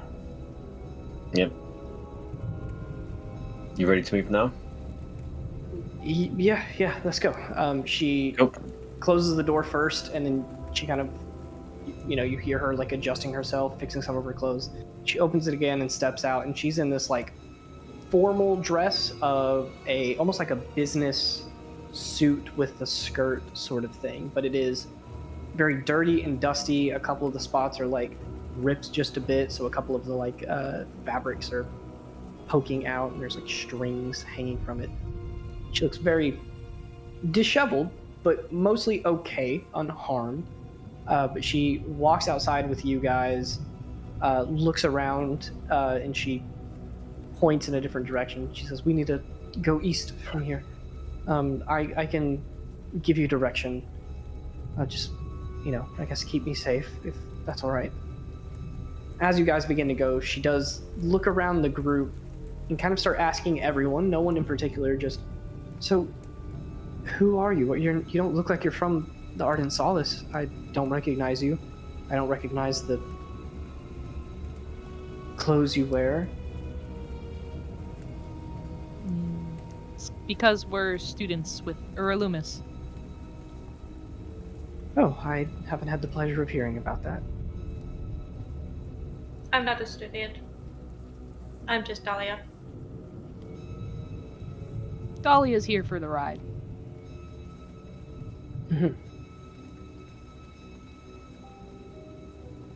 Okay. We were here when the attack first happened, so we came back to try and aid anyone that's left. Gotcha. Yeah, okay. That makes sense. I understand that. So...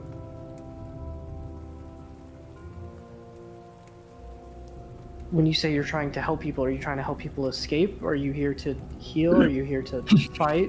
What is... All of it. All of the above. All the above, Yeah. yeah. Okay. Whatever we can do.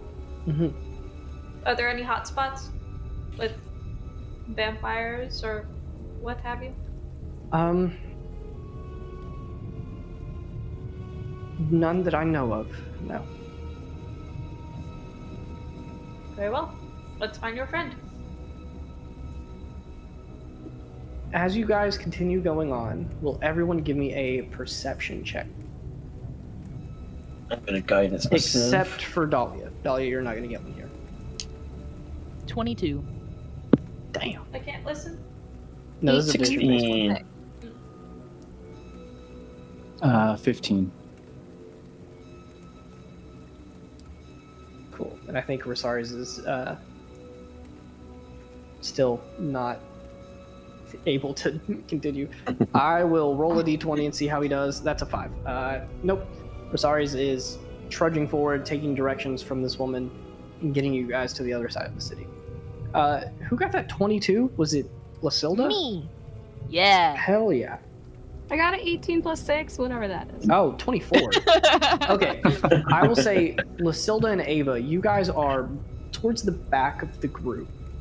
As you guys are trudging through the city, first thing that happens is the woman, you guys hear like the marching of armor, and you can assume it's the Ardent Solace, and she pulls you guys over into an alleyway, and she says, "They are making their rounds, and I would much rather not make myself known to them. We'll hide out here for a couple minutes, and then we'll keep going." I'll just nod at her.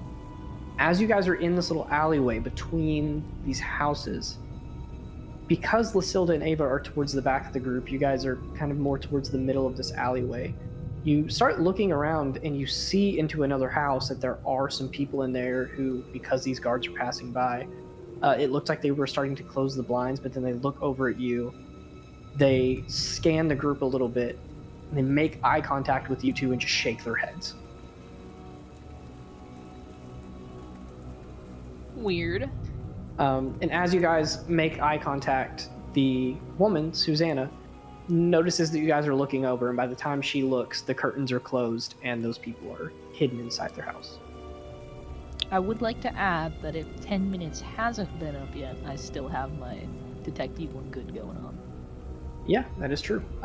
Nothing has rung off so far. Word.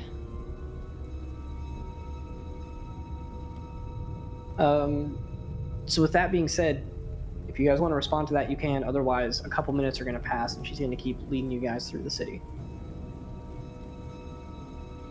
I will just keep being led, unless someone else wants to check it out. I have no idea. I think some people just want to be left alone. Just hide out in their houses until it all dies down. Yeah, probably. If that's a good They don't choice of want theirs, help, I'm we not sure. can't help them. Mm-hmm.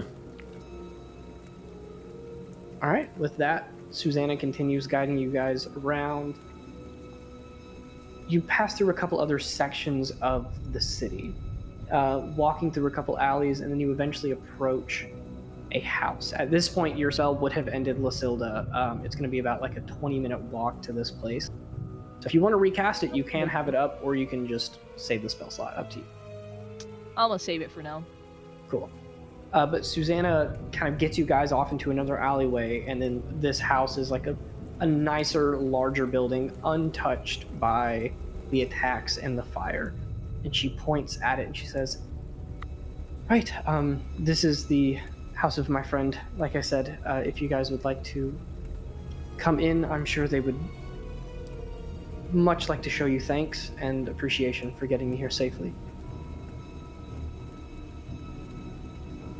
All right. No, I insight checker. I was going to say, can I insight check? You do. You're probably much better than me. Both of you roll 1. Okay. Insight check doesn't feel myself. like something that you can necessarily help someone with. Yeah, fair enough. I already did mine earlier, so she's all right to me. 18. 23.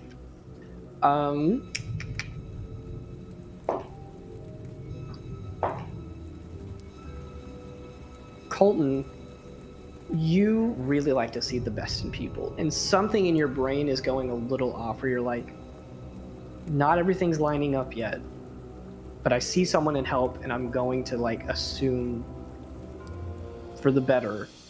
Like I'm going to try to help them until I'm proven wrong. You're not quite sure what it is, but you're gonna stick it through. You're like, okay, she's a little weird maybe, but no reason not to like, assist someone in need. Dahlia, you hear her kind of stammering over her words and almost like nervous. And yeah, there might be some nerves with like the city being in danger and the attacks that have happened. But Susanna's definitely not her name. That took way too long to say. I thought that was you coming up with a name for this. Every single NPC in the world named already? What? No. Yeah. Okay, Stammering over her name and being a little weird and off. But I think just your nature is like, I can tell that this person is not being upfront and forthright with us, and there's something else going on that they're not saying. Right. I'm telepathic. I'd like to use my free use of detect thoughts. Fantastic. Immediately, there's barely any barrier there. This person is a vampire familiar, and they're taking you into a vampire den. Immediately, everyone else's head, tell them that. Yeah. So you send out like, vampire familiar, we're going into a vampire den. You're reading her thoughts, and she is like, I was scanning these houses to like search for survivors to bring back here, but this is like the best thing that could have happened to me. People just walking right in. God, they're kind of idiots for like not. Can I get her name? She's not thinking of her name. If you want to push deeper, you can force her to make a wisdom save. But I don't remember what the spell says, whether or not they know you're attempting to probe deeper. When I hear that, I'm going to say a little prayer and then cast magic weapon onto my sword. Cool.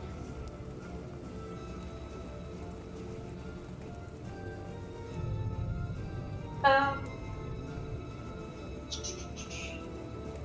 I did read that. There's also a sense. Oh, it's a non-magical weapon. Oh, for fuck's sake. Oh, that's a waste of it.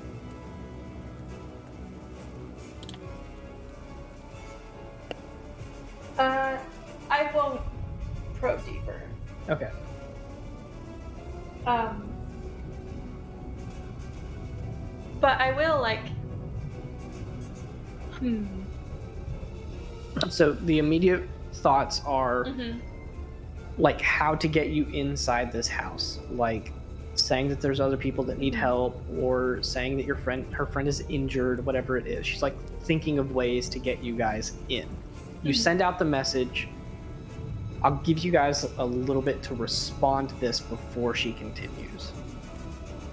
I will say like be cool, but be ready.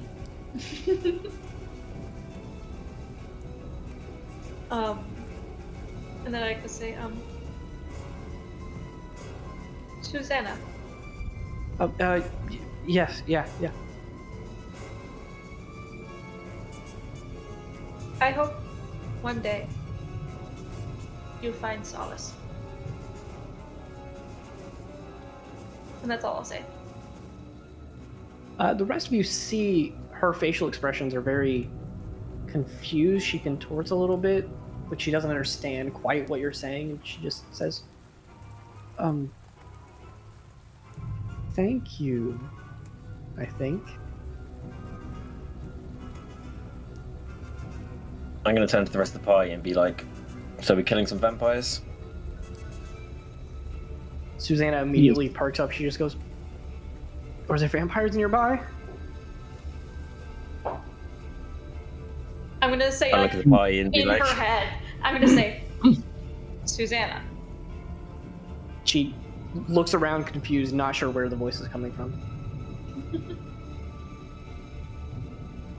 I suggest I'm gonna grab. you run as far as you can. Give me an intimidation check with advantage. And then, what were you doing, Colton? You were grabbing something. I was gonna grab Susanna and just slam her through the door of the house, but I'll wait till. Whoa! She's a living person. She's just a familiar. She's person. gonna kill us. She's doing what she's got to do. I'm doing what I I've rolled got an to do. 18. On an 18, I'll let you guys react to it if you want. If you want to grab her and throw her through that door, I'm not going to stop you. She is just a regular ass person. But she is going to kind of like, again, take assessment of the group of the 6 of you here, kind of tremble a little bit. And then if you guys don't do anything, she's just going to sprint towards the house. Towards the house? I'm gonna grab. Yeah. Oh yeah, get her. I'm gonna grab her. I'm gonna She- grab her, put my shield up, and then just ram her through the front of the door. Oh man, I tried to give her an out. Fantastic. I'm taking the All right. dodge action as I get through as well. Yeah, I mean, your action's shoving her through the door. Okay. Will everybody go ahead and roll me initiative? I tried. I have no idea Let what's you know. happening. I just got back. Welcome back. We just had to restart my slammed internet. someone through a door. Well, that's what- about the only thing I heard, and I approved this We're message. fighting vampires. It, I it was thought just familiar, that- but There was a survivor in a house, and she was leading us somewhere. And I detected her bots and found out she's a vampire familiar. And I tried Makes to let her sense. go, but she wouldn't. So now Colton has slammed her through a door. yeah, Colton. So everybody go ahead and roll initiative. I'm going to say that you guys are going to get a surprise round on this. Did anyone get above a 20? 17 plus 11. Oh my god. Shorty. Yeah. I got a nat one. I didn't ask about low rolls yet. Anyone get above a 15? I got a dirty 18. 20. 30, 20 for Dahlia. Do we need to pull up? No, we're not using roll 20. Okay. Did you say 18, Colton? Yeah. Colton got I got a an 17. 17 for Leo. And then everybody else below that, I guess. I got a 2 on the die. Sorry, I got a 3 on the die, so I got a 2. 2 for Resaries. And then Lucilda rolled a nat 1. However, I do couple have of, my heroic inspiration. you do have your heroic inspiration and you have your channel divinity. This is She's true. also still going below me, even with a nat 1, because she has a +2. Yeah. Also, Izzy, I'm gonna send you another magic item that I forgot to give you. Oh, So you Okay. have this Did you want me on. to remove a magic item then? No. What? Okay. So do you want to use your inspiration on this, or do you want to use your channel divinity, or both, or neither? Both? Okay. Go ahead, re-roll your initiative, and then you're gonna add. What level is she? 6? Yeah. Yeah, add 6 to your initiative roll. 19. Total. Yes. Fantastic. All right. So even though Colton was the first to act, I'm not even going to make you roll for it, but I do want to know how much are you trying to like hurt her by hitting her with the door, and how much are you just like bringing her into the house with you?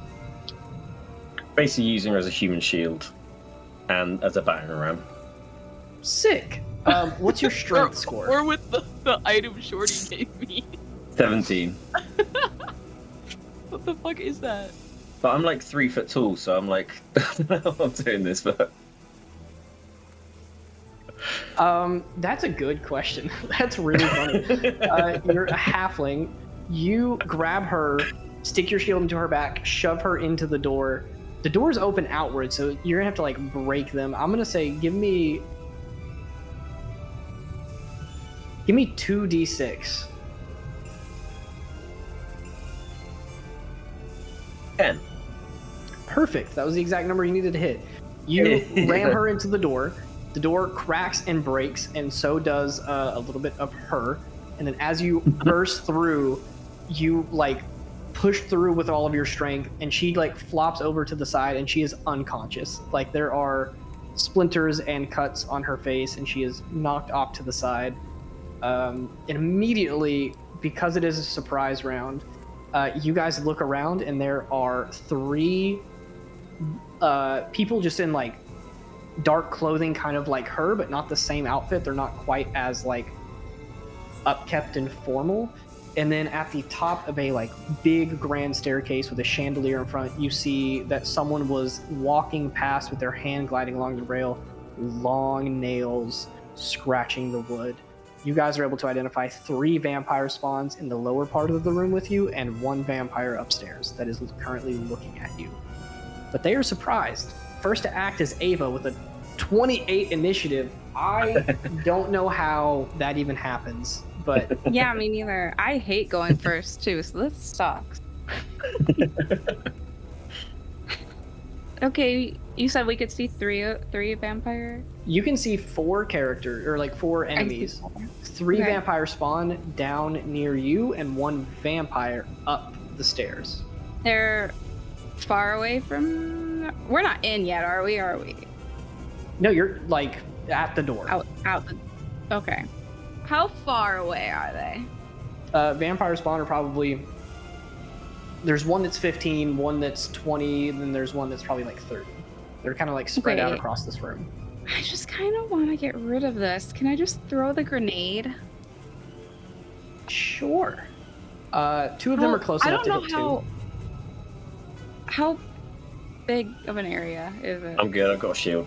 Go for it. Okay, because you're right there. Yes, I will I'm let you good. know that the grenade is just a 2nd level thunder wave, which means that you throw it. It is a 15-foot cube, Okay. and it will deal 3d8 thunder damage and push enemies back. Okay. So, do you want to throw it at the 2 vampire spawn, or the vampire? But I'm kind of attached to it now. Do I don't think no. I'll get another one from Thatch. Okay. All right. Yeah, I'll hit. I want to hit 2 of them. Cool. You take this little metal ball scrapped together and like hastily welded and tied together. You scratch over one of the little runes that's inscribed on it that Thatch told you about. Taking off that rune takes off the little like protective magic that keeps it closed together. You quickly throw it, and as soon as it hits one of the vampires, it explodes with a loud crashing force. Go ahead, roll 3d8, and I'm going to roll Constitution saving throws for these vampire spawn. Ooh, if I can keep my d20 on the table. That was 14. Cool. They got an 8 on their save, so they're going to take full damage. Both of the vampire spawns are blown back 10 feet. One smacks into a wall. The other one just kind of gets like skirted across the floor a little bit. Anything else with your turn? That was my action, right? Yes. I'm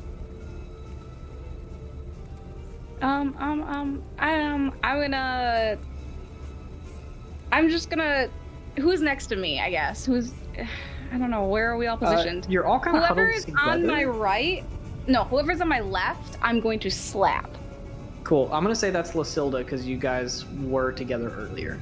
Okay, and now she has bardic inspiration. Lucilda, you're That's cool. bardically inspired. By that Nice. little slappy slap. Little slappish slap. And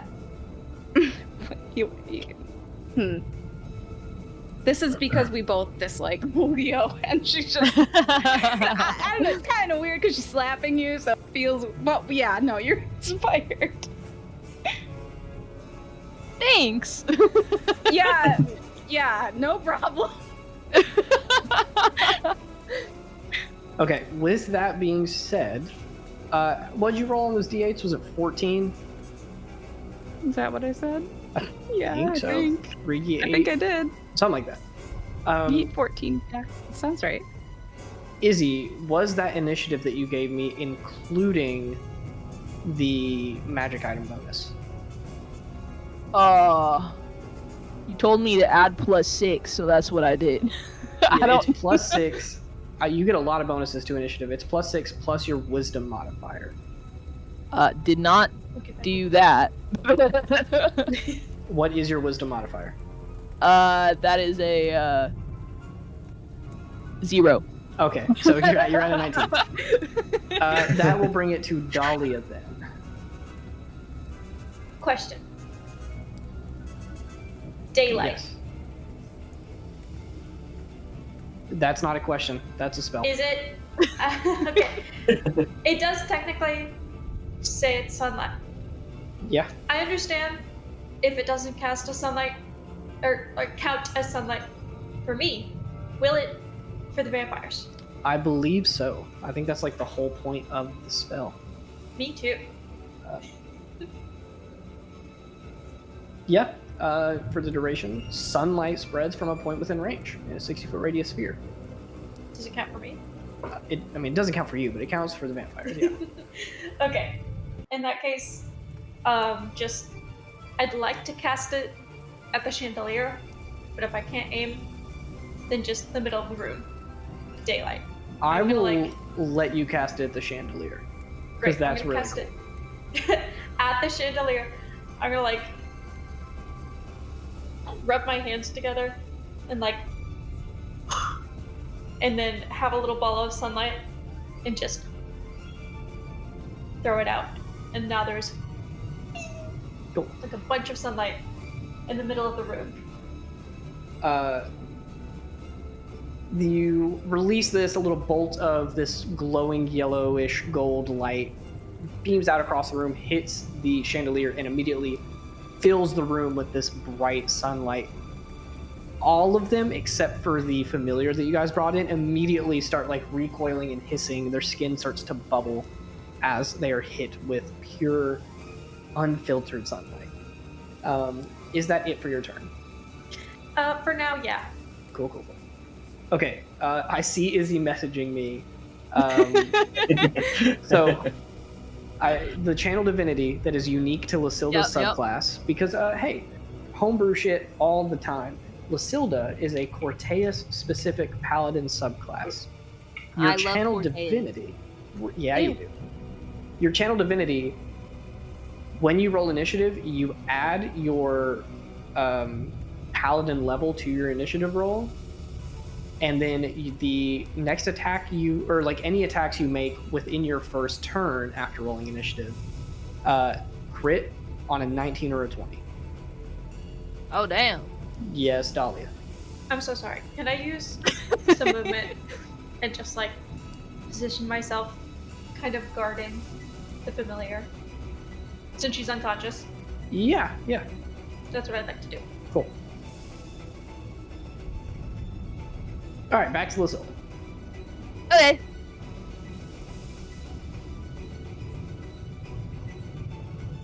So it's like my turn? Yeah. Oh shit, my bad. What's the closest guy to me? Ava We're not using threw roll the 20, grenade so. at 2 of the vampire spawn. The 3rd vampire spawn is the closest thing to you. He is about 15 feet away at like the entry, like at the end of the entryway of this little house that you guys are coming in. Okay. I will try to smack him with my greatsword. Hell yeah. You run through the little entry corridor, immediately make a swing at him. Go ahead and give me those attacks. I'll get 2 attacks. Sick. 25 for my first one. and Definitely hits. 20 for my second. Dirty. Both hit? Yeah. 14 and 13. And then I also want to use my bonus action to cast, where is it? Divine Smite? Hell yeah. Another Yeah, thing, dude. because I don't want to let you forget it, that magic item that I sent you, Leo had the I already same forgot it, dude. thing. Oh my gosh. That's why I'm here. I'm playing Lysilda. Thank you. You're rolling. Hey, chill. Leo had the same item. It adds your wisdom modifier to your initiative roll.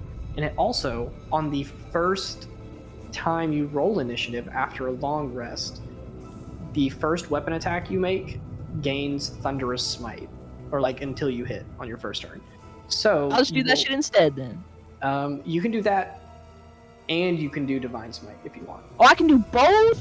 Yeah, because you're not casting Damn! Thunderous Smite, you get it for free. Okay, I'm gonna do both then. Okay, let's do Thunderous Smite.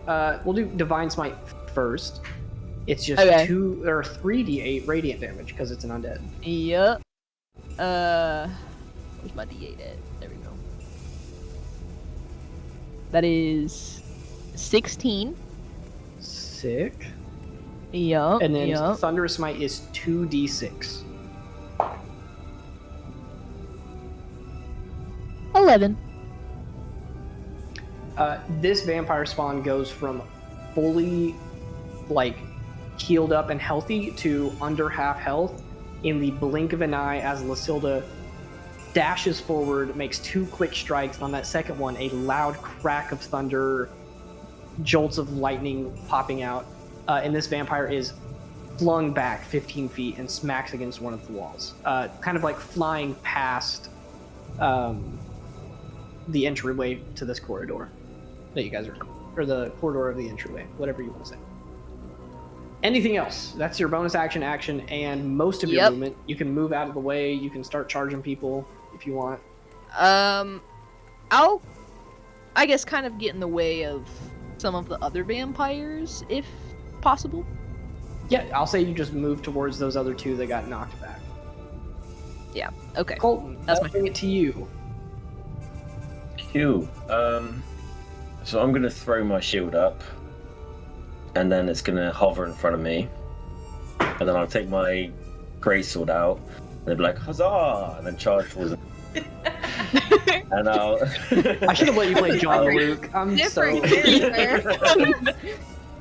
You would have And had then him I'll- like break his mic on accident, man. It's a curse. I'm gonna say And then that because they're classmates, some of John Luke's personality just rubs off on all the other paladins.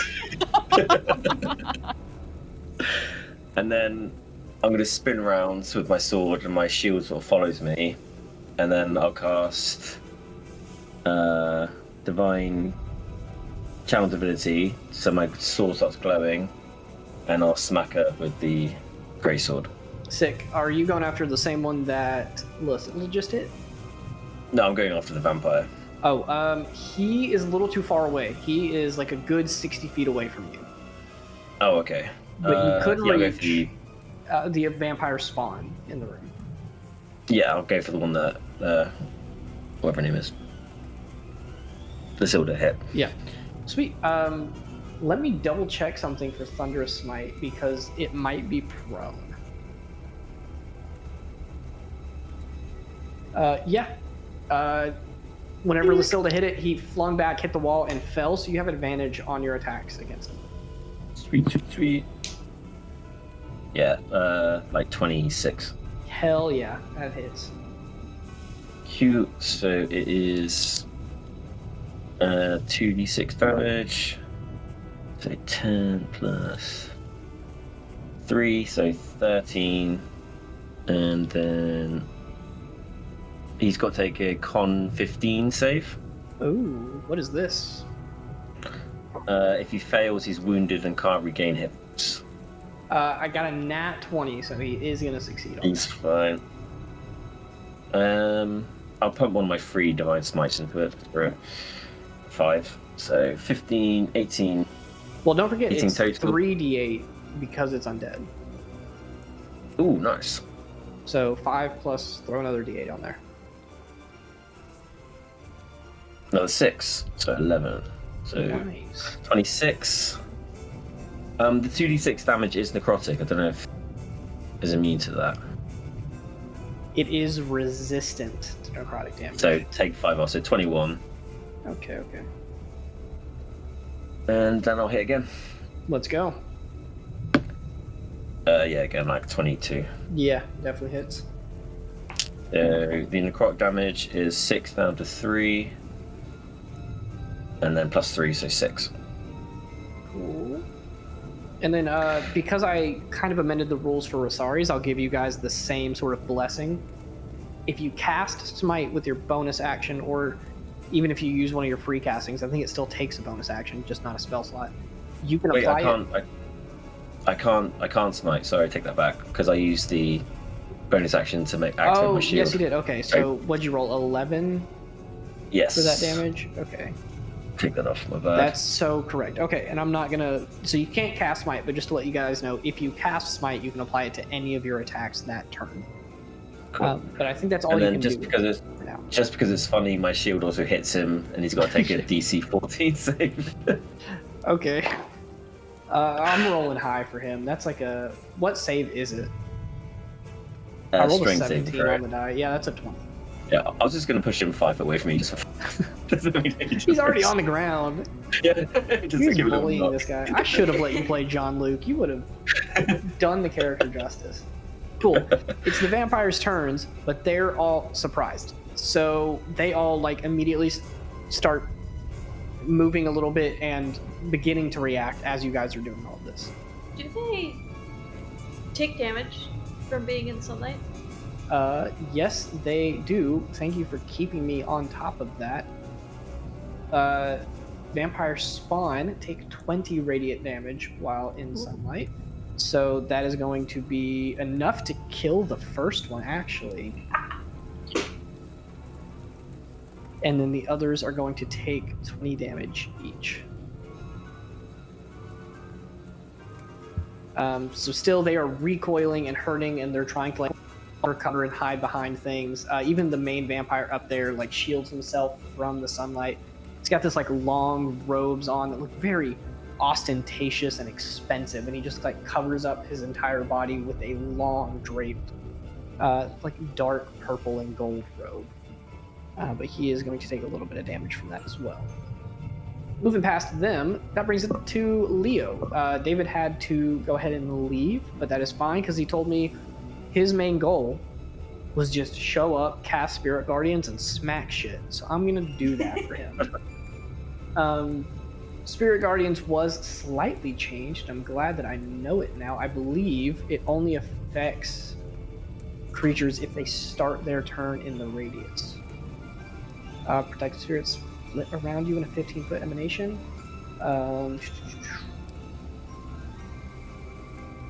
So it halves their speed. Whenever the emanation enters a creature's space, and whenever a creature enters or ends their turn there, it must make a wisdom saving throw. Okay.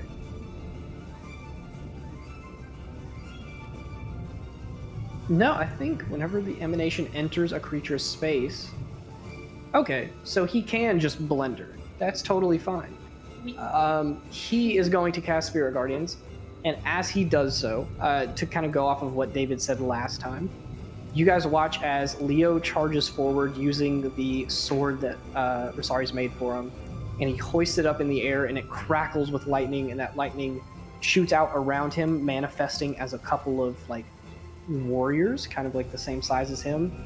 There's one that is just like a sword and shield, one of them is holding a spear, and then one of them is a like angelic figure. It's got like the wings flying around, and it's wielding a great sword, and he's going to run and hit all of these vampires with his Spirit Guardians.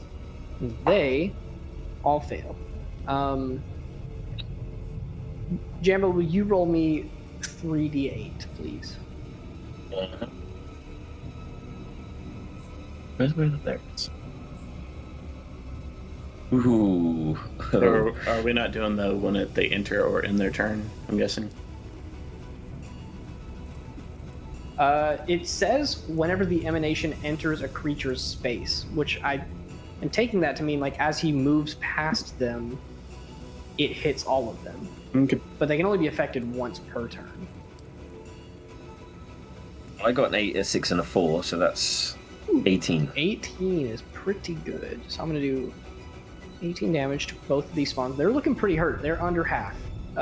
They are getting blisters. Their skin is like bubbling and boiling. A little bit of it's like melting. It smells horrible.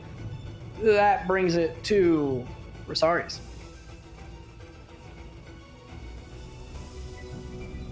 I think I will. I'm hearing the voice in the back of my head from when I broke my oath, remembering the vision of me killing Mavrakas, and then saying that I failed to do my vigilance. So I am just going to see that my friends have to spawn, and I'm just going to full dash towards the main vampire. Oh yes. And if I can, I would like to run past the spawn to take their reactions away from them, to let them get opportunity attacks. Well, because they are surprised, I don't think they get a reaction. The surprise ends on their turn. Okay, at the end of their turn, it ends it. I don't think that you could run past all of them and get to the main vampire, but I'll say you can run past one who will make a swipe at you, but it is at disadvantage because it's prone. That's a nat 20. And that's an 18. They are going to hit. 18 doesn't hit. 18 on the die. That's plus Okay. 6. Yeah. Bless you. Bless you. You. Bless. You are going to take. That's a 10 points of slashing damage. As you're running past, you begin walking up the stairs, and one of the vampires hit by Ava's grenade grabs you around the ankle, and their claws dig in right in that like unguarded area above your boot. So maybe not the ankle, but more close to like a calf or something. But they grab and they dig in. Blood starts pouring down your leg a little bit, but you're able to like kick them off and keep running up the stairs up to the vampire. If you're taking your action to dash, I will let you use a bonus action to attempt to like pull this vampire's cloak off, not off of him, but like move it where the sunlight hits him, and he takes full damage. Sure. Cool. Go ahead. I'm Give assuming me. athletics check. Yeah, let's call it an athletics check, and I will roll a strength. Or actually, no, I'll just say his DC is going to be 16. 18. Yep. So you run up, and you take his arm and move it out of the way. The sunlight hits him, and again, skin's blistering, and he is recoiling from the sunlight. Cool. That will be my turn. Sweet. Back up at the top of the initiative order is going to be Ava.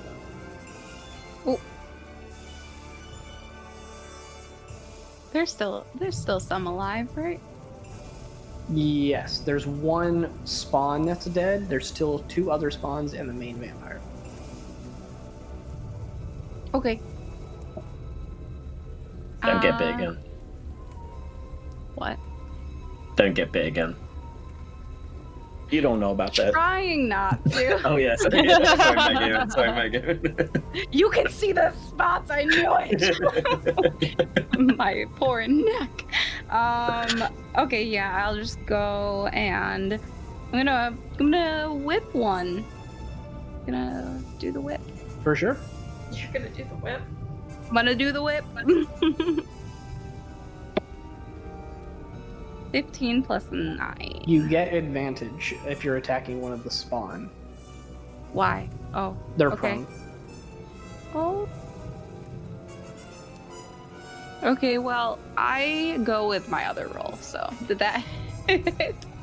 What'd you say it was? 18 plus or 15? 15 plus 9. Yes, that will hit. Okay.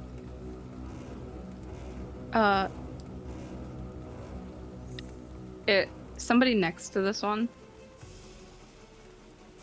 Or is it just me and them? No, I think it's just you and them. So I get sneak attack. Yeah. You also had advantage. Oh, that's true.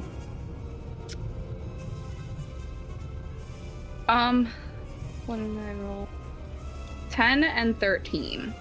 So 23 total. This vampire's Is it looking not- very hurt. Not dead?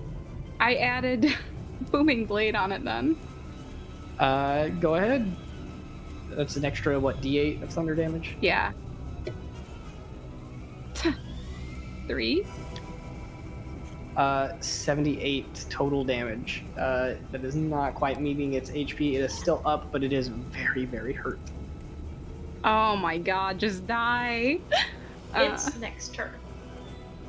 In the sunlight. That's true.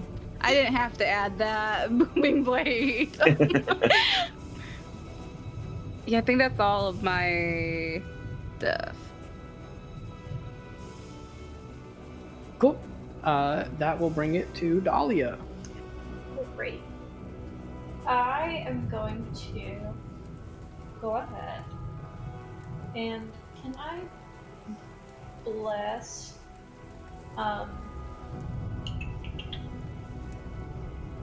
Ava? Oh, you're gonna do that to her? You want to fight like her and Leo?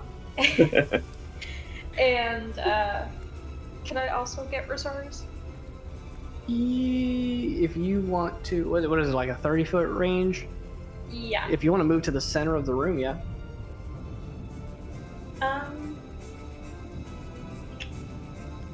Yeah, I'll go ahead and do that. Then yeah, you can reach all of them. Alright, I'm gonna bless those 3. It is 3 targets, right? Yep. Perfect. Alright, so you guys all just kind of feel a warmth in your chest. As I cast How warm we bless on talking? you. Like the first bite of a Hot Pocket warm. Oh, that's pretty fucking hot. I'm not gonna lie. I burned my tongue on that shit. You burned the roof I of my was gonna mouth. say You more listeners. like- We're all experiencing a heart attack. Got it. Yeah. I was just saying more Thanks, like, Shorty. I don't know, sunlight on your face? That's a lot nicer. Thank you. Listen, you asked Shorty's a out question for us, and Hey, no one was hey. answering. Hey, it's July and August. I don't know if I want sunlight on my face. Sunlight on your face, March 23rd. That's pretty good. That's pretty nice. I fuck with it. March Did you is just pretty cold. dox It my doesn't mother's matter. birthday? Not on purpose. They didn't until you said that, Shorty. My Crazy. bad, my bad. March 24th. Thank you. Oh wait, no, wrong month. It's April. My bad. Oh my god. I think that's my sister's I'm birthday. sending that to your mom. March 24th, Yeah. I think, is my sister's birthday or my brother's. I get them mixed up. Yeah, I'm going on your Facebook and finding your mom and telling her what you just did. Yeah, we're sending her the clip of you getting her birthday wrong. Hey, the fact that I remembered it though. Come on now. Anyway, to get the heat off of me, if that's all of your turn, that brings it to Lasilda. Wow. Who's the closest guy? Well, one of them's dead, and then there are 2 knocked down over in the other corner. So about 30 feet away, you could charge over to them and hit them. Ava has see, one let's see. hit with the whip, and then the other one's also hurt. But then Resaries is up on top of the stairs facing the real vampire. Okay. I will do one attack on each, I guess. On the 2 vampire spawn. Yeah. Cool. Yeah. You So still me and the get- vampire. Oh, yeah. You still get advantage because they are not up yet.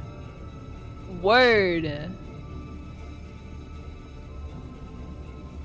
Okay, first guy gets a 14. I don't think that is. No. No. No.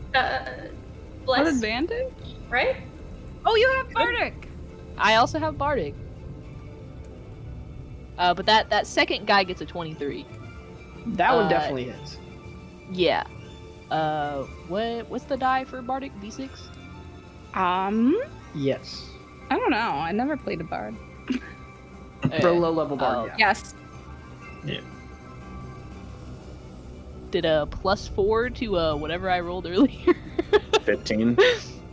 19 Plus will hit. 4 to yeah. 14? Hey! Alright. 11 damage for the first guy and 13 for the second. Cool. Ava, that kills the one that you just hit with your whip. Yeah. For the one that's still alive, can I cast Divine Smite again? Yes, you can. Pop Okay. quiz, tell me what it looks like. Matt? I would like to think that it kind of starts off as a like white light, but kind of ends off in a bunch of static electricity, like coming down at the target. Hell yeah.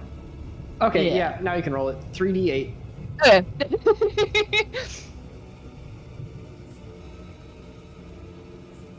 10. 10 points of damage. That guy's looking real hurt, real low. Is that it for your turn? Yep. Cool. Resaries, you pull this other vampire's cloak down and let him get hit with the full force of this sunlight spell. 20 points for all. Yeah, he took 20 points of damage. He's going to take a legendary action now to look at you, and his eyes are going to glow a bright red. Will you make a charisma saving throw? Is this Oh, wait. to be charmed? I don't think so. It's a wisdom save, not a charisma save, sorry. Wisdom save? Yep. And it's not to be charmed? That sucks. Are you within 10 feet of me? Probably not. Okay. No, you'd have to be up on the stairs for that. I got a 14. Bless?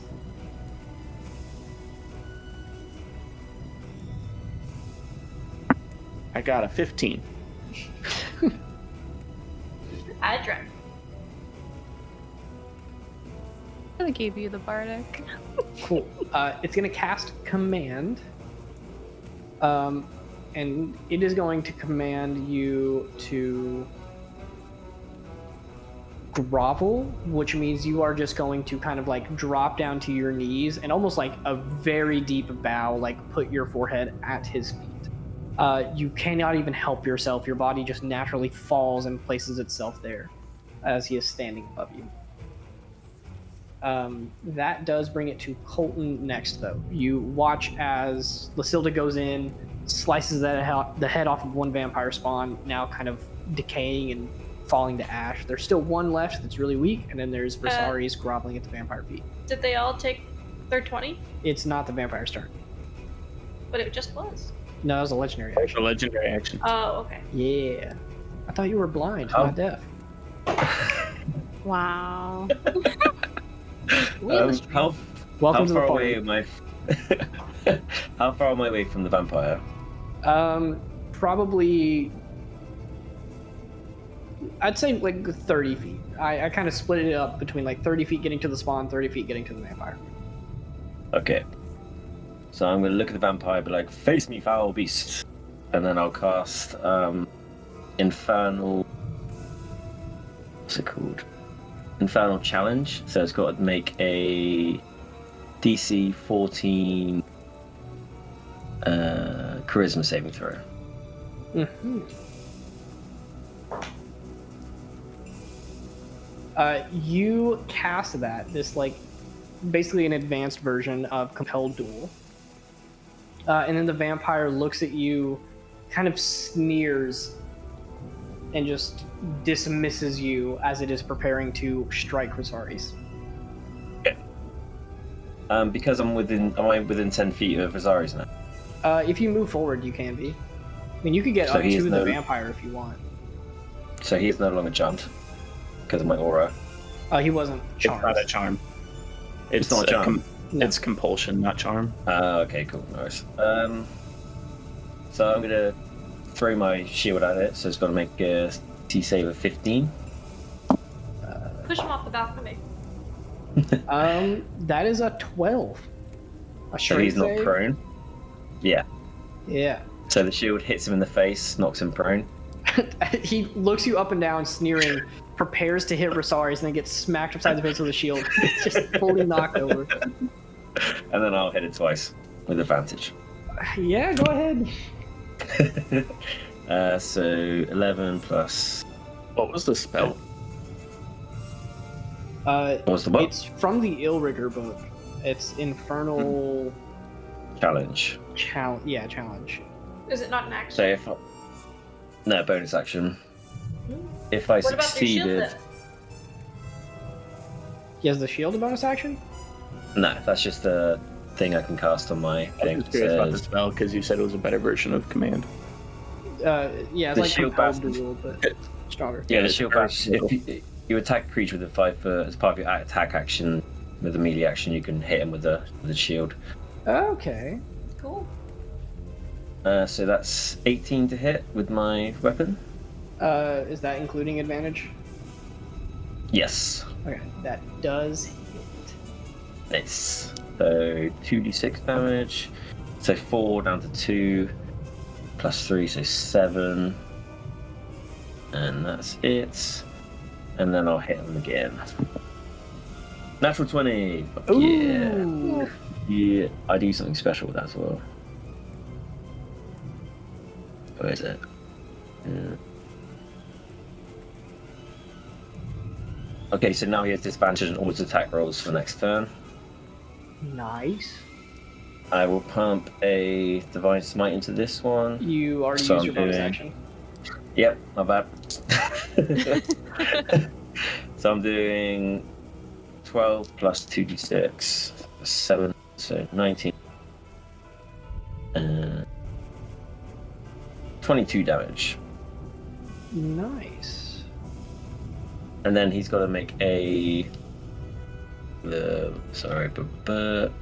again, 15 Constitution save.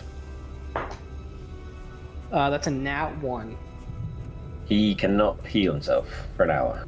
Sick. That is nasty. But he can take his save next turn. Okay. Is that your turn? Yes. Cool. I have a question. I have an answer.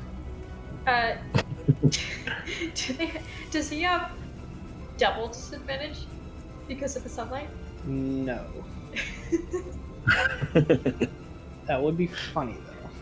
Because he does get disadvantage on attack rolls Yes. and ability checks in sunlight. Before the actual like vampire turn, he is going to use another legendary action. He's going to move up to half his speed, which is just going to be standing up. You guys watch as he kind of like floats up and stands back up. He's going to attempt to strike at Cole, but it is with disadvantage. That is, ooh, there's a nat 20 in there, but that's not what he's going to use. That is a 17. Nope. Cool. He goes to strike at you, and the shield just bashes his hand away. And now it is the vampire's turns. They're all going to take 20 damage. The spawn down there is going to die. The regular vampire is now at 69 total damage. Nice. And it is his turn again. First thing, Colton, will you Yes. make me a wisdom saving throw against a charm. I'm immune. You automatically succeed. He doesn't know that. You watch as he gets his hand smacked away. So he. I've got to double check. It's actually not other people, not just me. Hold on, 2 seconds. You and your allies, yeah. Nice. The hand gets smacked away as he attempts to attack you. He holds up another, and his eyes flash red again. And you see him like mumbling an incantation under his breath, and he hisses at you and says, "You are mine." And you just stand there completely unaffected. Aha. The vampire just shit. He's gonna attempt to make another grave strike. Go for it. He's gonna take 2 of these. Disadvantage. He has disadvantage. The first one definitely misses. That's a 12. The second one also misses. That's a 16. He tries to strike you twice, and you just bat away both of them. One of them hits the shield. The other one you block with your sword. And then he is going to use his movement to like cover himself with his cloak and start fleeting back into like one of the halls of this large like manor house. So that he's trying to get out of the radius of that sunlight. Can I hit him? Yes, you can make a reaction attack. Yeah. 11 plus 6, 17. Do I have plus 1? Nope, just plus 1. So 17. 17 will hit. Yeah. 2, 6. So 11 half to 6, so 9. 9 total. Cool. Looking a little hurt. Not quite at half yet. Closer to like, I want to say a third. A little bit.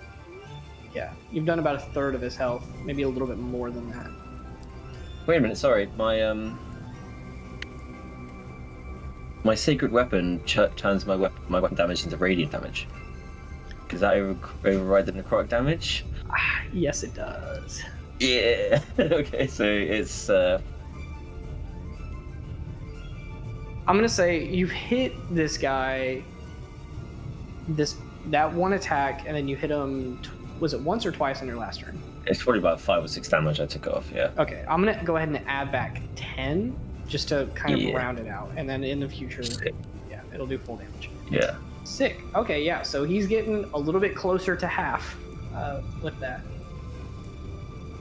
If that is it, he's going to keep moving back down the hallway and get himself out of the sunlight. That brings it to Leo, who is going to just chase after him. Leo's just going to, brandishing his sword, dash up the steps and chase after him.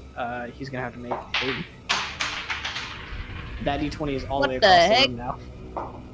It's a... I wonder what you put. What is it? Spirit Guardians is a wisdom save, I believe. Yeah. Go to me. Oh, well, too late now. He got a 17 that beats his DC. Who else is playing a cleric in here? Jocelyn, will you roll me 3d8, please? Yes.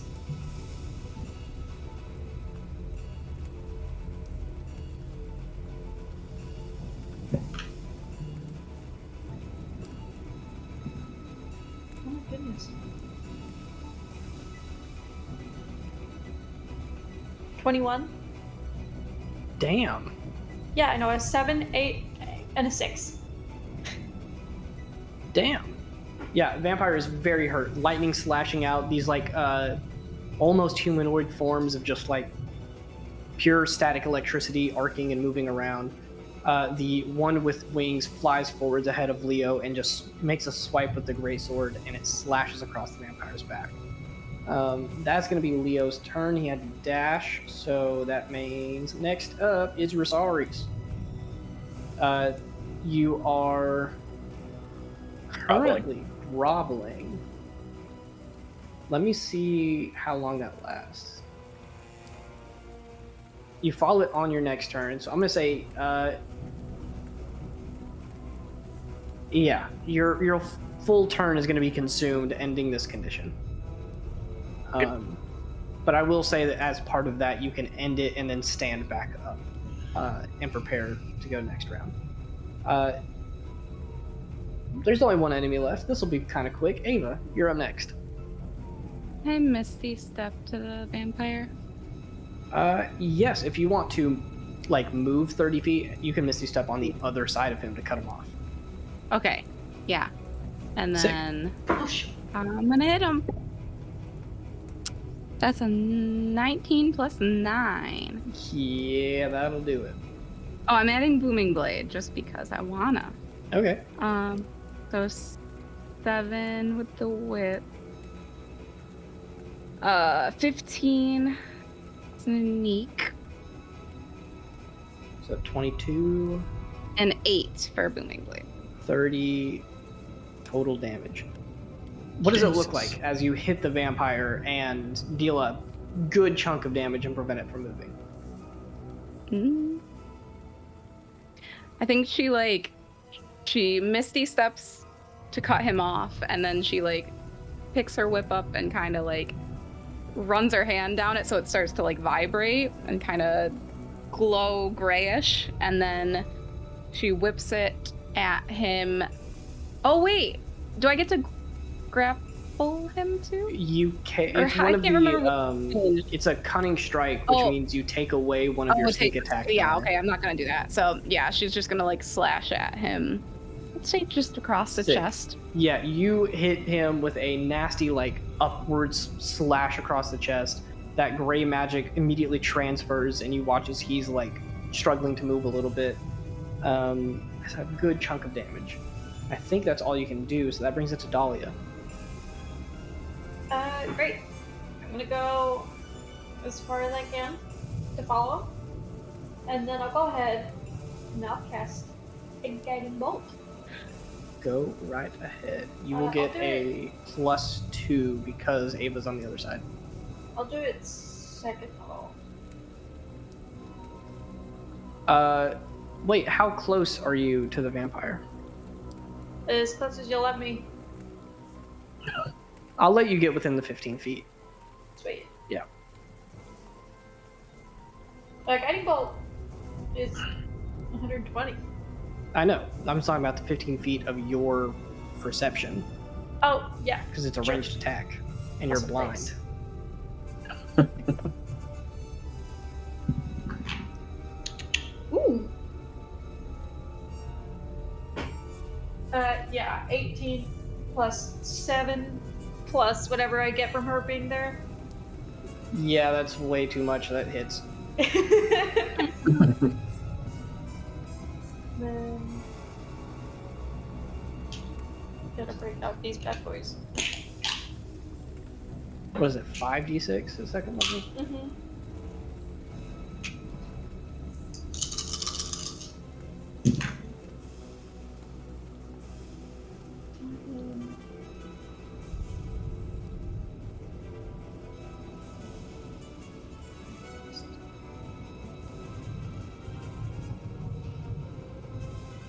Uh, 26.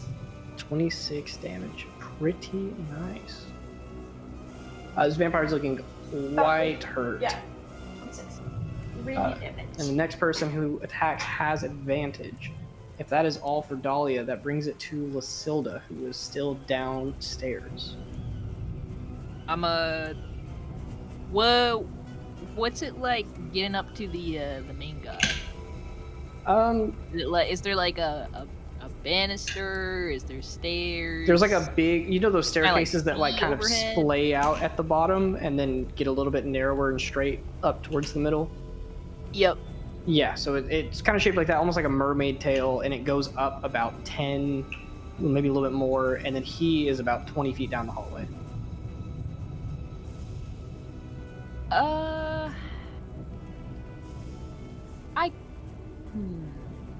Okay, so if I used my 30-foot movement speed, how many feet away would he be?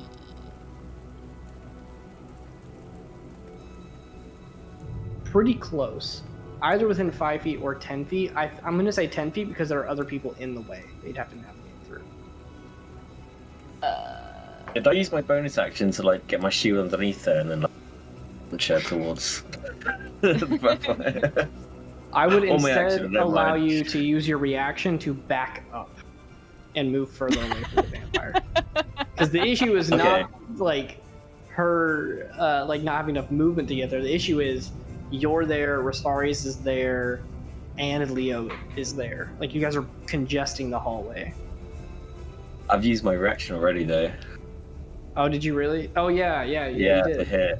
Okay, then yeah, I guess you're kind of stuck. You run up the stairs, and everybody else is kind of like piling into this hallway.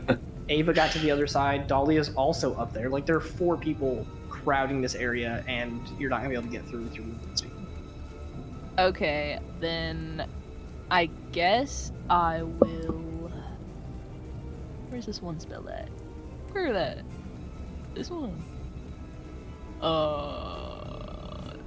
Not that one. Not.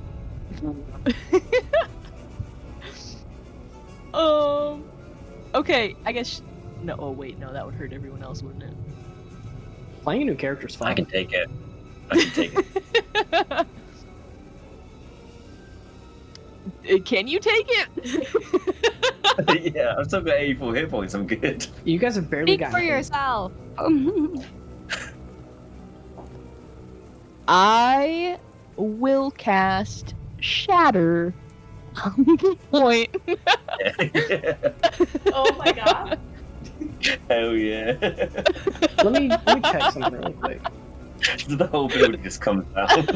That's all of us. Well, it's a 10-foot Radius sphere. Still all It's of radius. us. So centered on the vampire. The vampire will make a con save, but I also need Ava and No. Leo Don't do this to me. to make a con save. I'm gonna How about also you center it actually, on Leo instead? Ava, Leo, and Colton because it is a 10-foot If I radius. centered it on Leo, could I avoid hitting Ava? Yeah, Yeah, because he's in front of the vampire. How many of those? Leo's- you would Leo's not here, avoid it's hitting fine. Ava, but you would hit Dahlia. Mm.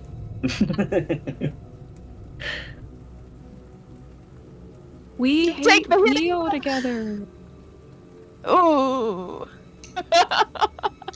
He's almost down. He's almost down. Just take him. I'm gonna just do it. You can take it, Ava.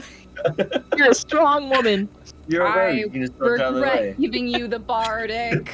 It is set in stone when you roll damage. I'm going to cast it to hit Leo and Ava and the vampire. Cool. And me. Don't forget me. It's a Constitution save. What am I rolling? I'm good at those. Pass. Oh, 16? dirty 20. Very well. I think everybody passes. Yeah. Lucilda's It save is is only a- like what? 14, 15? It is a 12 for failing, and Okay, you yeah. save it's half that. Okay, so Everyone gets 6. +1 if they're near me. It's a con 15. Yeah. Okay, We okay. And then what were you gonna say? That was it. We all saved. Like we all. Oh, Yeah. okay, you cut out. I didn't know if like you stopped or what. But No, okay. so both And of then you guys after will take that, 6. I'm going to cast as a bonus action Compelled Duel. All right. What's the save on that? Wisdom. Wisdom 15. Yeah. Cool. That is. Oh my god, vampires get such a big bonus. You know what? It was gonna get right at a 15, but I'm gonna give it disadvantage to see if this happens. I'm gonna call it my DM inspiration. 'Cause I want He's just it been to work. shattered as well. He's Oh, that's a confused. 3. Yeah. What do you do? Convince me to give you that disadvantage. Fuck. Yeah, I'm just gonna do what Jocelyn is doing, right? Going na na na na. I'm gonna give it advantage then. No! Take everything you know about Lysilda, all of the emotions that she might be feeling right now. What does she say? Because it does require verbal components. What does she say to or at the vampire that makes it just immediately forget about everybody else and target her?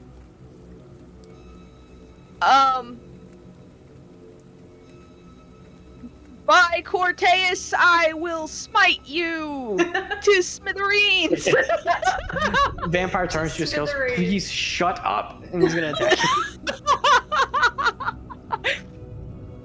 you. Yeah, sure, it works. That brings it to Colton. Okay. I'm gonna do my thing, and just the shield wraps around me and then tries to smack him in the head. So. Cool. I think Con that 15? immediately breaks compelled duel. Oh shit! Sorry. Are you sticking Can I with it, or do you say- want to not do that? I'm still gonna do it. Sorry. Can I say that if I try and shield bash and it doesn't work, my next attack's on disadvantages because I'm thinking it's gonna hit, so I'm aiming towards the floor, and I feel like if it doesn't hit him over, I'm gonna miss. If you're giving yourself a penalty, I don't see why not. Yeah. Okay. I would more so say, instead of disadvantage, take like a -2. Okay. So, Which will 15? it'll cancel. Yeah, he passed the con save. That'll Okay, cancel out so the I'm- bonus you would get from Ava. Cool. So I'm aiming for the ground where I'm hoping he's going to be after the shield hits, but it's not there, so just straight roll. 10 Isn't that- plus. Did he not get advantage from Guiding Bolt? Ooh. Yeah, you would. I think you're the Yeah, next yeah. person to make an attack roll. Yeah. Get it? So 18. 18 does hit. Yeah. Look at Jocelyn staying up on the spell effects. So 10. Let's do a divine spine. Let's just go for it. Another 10. Damn. 4 Ooh. 5s. So 23. 23. I shit you not. That is the exact amount of damage you needed to deal to get this thing to 0 HP. So please, Colton is this third-year halfling. I'm not gonna say he's like super popular necessarily, but like paladins are charisma casters. He's a well-known guy. He's fun to be around. So you're small, but you are stout and you are strong, and you were going up against this towering 6.5 foot tall, lithe, dark figure. What does Colton do to absolutely obliterate this thing and send it back to the Shadow Realm? So I think the shield sort of like goes around me and then tries to like hit her head, but she ducks down below it. As I do that, I sort of swing the first one, goes into her body, and then I go like, "Begone, creature of darkness!" And then I'll just slam the sword straight into her forehead. Straight into the forehead. You guys watch as Colton's sword smacks in, and then the power of the smite continues going through, and by the time your sword hits the ground, it is just ash from the vampire flittering down around this robe as it is completely dead. You guys look around. It looks like all of the targets are defeated. There's ash from the vampires, just kind of like left on the floor. Their like robes and stuff are left behind. I'm gonna go over to the vampire familiar, Susanna. That's what I was gonna do. Okay. Kill her ass. Can I go heal her? Is that death saves? I just rolled her death saves. You go down and you attempt to cast Cure Wounds. And by the time you get there and you start casting it, you notice that there is like a pool of blood underneath her where you're not even completely sure whether it was from the injuries from the door or if she was potentially wounded that you guys didn't know about before, or if killing the vampire who was kind of like controlling her takes away her life force, but she is dead when you get there. I'm gonna like close her eyes and like pray over her and try to guide her soul to solace. Hell yeah. Dahlia. Lasilda performs will a do little the prayer. same, but with Corteus. Light of the I'll do god. the same with Paran. Oh my god. Just the soul's being like dragged. Colton, we're doing the same thing. Get whiplash. Oh, yeah, sorry. Three of That means you you're all beating the Corteus. kneel down and start like praying and No, my God, performing my God. some small little ritual. Followers. To wrap this up, because we are approaching our end time, you guys proved in this little combat that you are capable of taking on a vampire with just the people here in this party, as well as a couple spawn, and making it out pretty unscathed. I think you guys are self-aware enough to know when you are like not capable of doing much more, like when it's time to head back. So I will just briefly go over what else you guys might find in the city, and some information that you guys might glean with that. And instead of running a combat for each one, we will just kind of assume success where success is most realistic. So the Can first I add thing, something real quick, Jordan? yeah, you guys are free to interrupt and ask to questions. amend my wrongs with Ava, I'm going to cast Cure Wounds, but I'm not casting that on Leo. All right, you're forgiven. That's fine. Leo doesn't want it. So, like I said, you guys are free to interrupt, ask questions, make amendments to my assumptions, anything like that. Like, you guys are the ones who are directing what your characters do. I'm just kind of like letting you know what I assumed would happen. To say I use 1 second level slot. That's it. No, that's it. Oh, no, I man. used to find smite. No, Colton yeah. is So 1 level, ready to go. One first level, 1 second level. Yeah. Listen, third years are no joke. They are pretty strong. So first thing that happens is as you guys are wandering around, the patrols from the Ardent Solace are very slim. It doesn't sound like much is happening. You do end up finding a like small little family of survivors. It's a mother, a father. The mother died in the initial attack, and then 2 children, an older sister and a younger brother. They ask for y'all's help to kind of get out of the city. They are trying to just leave after everything that's happened. As you guys Insight help check. them, give me an insight check. Oh, natural 20. There you go. Okay, yeah, no, these people are terrified. The Okay, children good. are literally crying, and you're looking them over like suspicious. No, completely Cool. straightforward with that. As you guys attempt to help them flee the city, you help guide them down towards like the western gate. Yes, you can just interrupt. You don't have to raise your hand. Can I like use a light cantrip and like give it to them as a little nightlight to help them? Absolutely. As you guys are going through the city and it is like a little grim, a little gray, you just cast light like on the little boy's palm, and he keeps it there and uses it, like pretends that he has powers, and makes him feel a little bit better. I would also like to interject. Did we ever end up going to the church to try to find Kieran, if he was still possibly there? You have not yet, but you guys can after this setup. I'll let you know what the church looks like. Just think no. You I don't want to go in. You help guide this family out. You get them to the western gate, but the western gate is locked and sealed. Whoever of you has the best hearing, I will let 2 people make a perception check. I'm assuming Dahlia, and then one of the others can make it. If only Aethera were here. If only Aethera were here. It's gonna be Yeah. Leo. 24. It Howdy. might actually be Leo, yeah. I I have have a a best hearing. +0. He Yeah. says the 2 best. Yeah, I'm trying to figure out who would be Dahlia. next. I have a +3. I have a plus Darling, 6. do you freak out when you see the carriage again? I don't see anything. Oh yeah. I'll describe it to you. No. Ava, go ahead. Oh, look, You it's also the make a courage. perception check.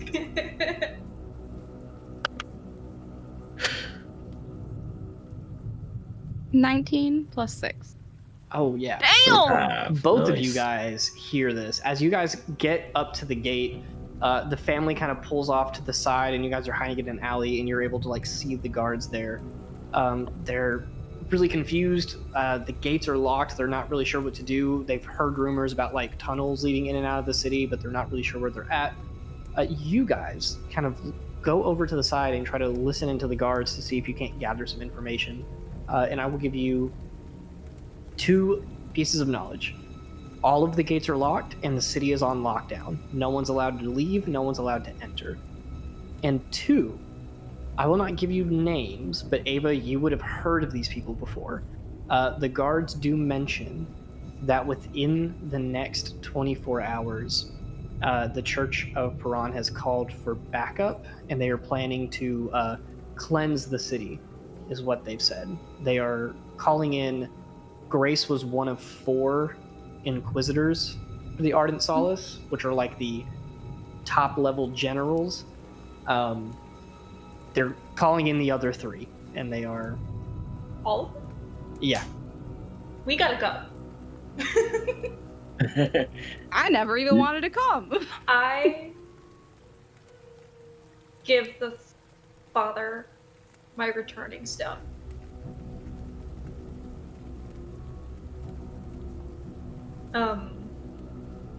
If anyone else has any extras, it won't get them to the school, but it will get them out of here. Alicia's gonna send a message to anyone in the party, like, loot Mavrakas' house.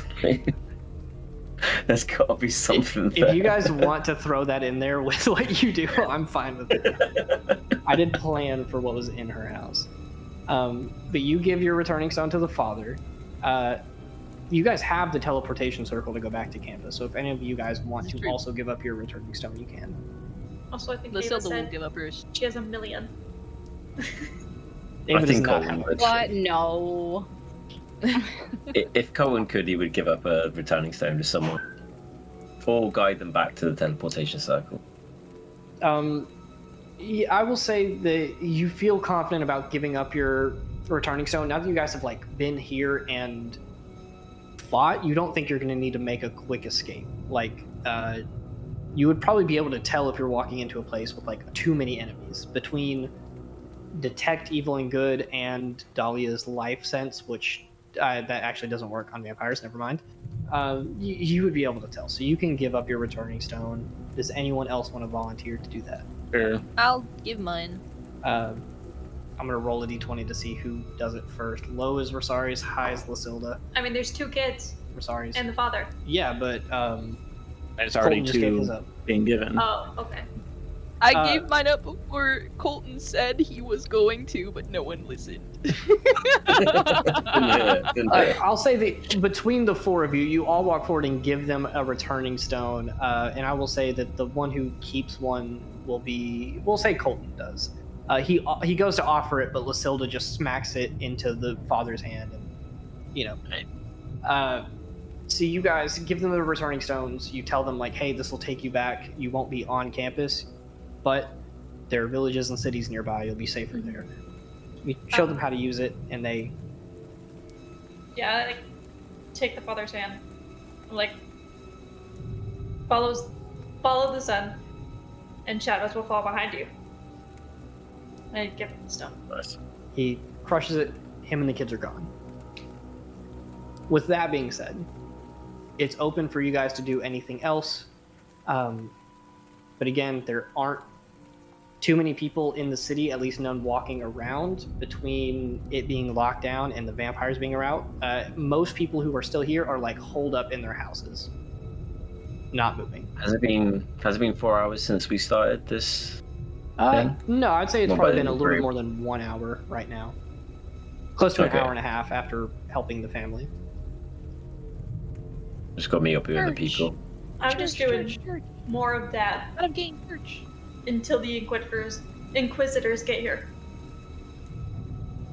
I mean, I tried to get Kieran out if we could. Yeah, Yeah, I will say if you guys want to make a swing near the church is locked down more than any other place in the city.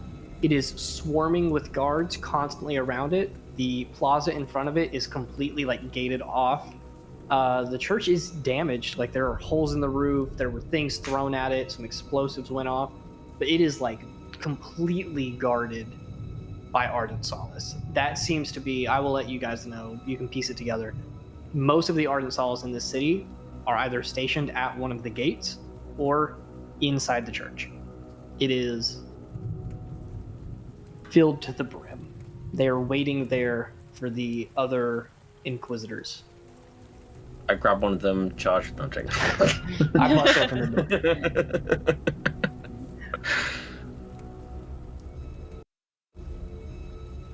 So with that being said, what do you guys want to do? I am absolutely fine if Lucian tells them to like loot Mavrakas' house. That's not Lucian. I know, but he was saying Lucian sending to the group and said, "Oh, hey, if you're in Hillmount, loot Mavrakas' house. She had magic shit." I mean, I want to look for more survivors, kill more vampires. I got 2 more daylights in me. It's unfortunate that we can't get into the church by the looks of it. The house is probably still free.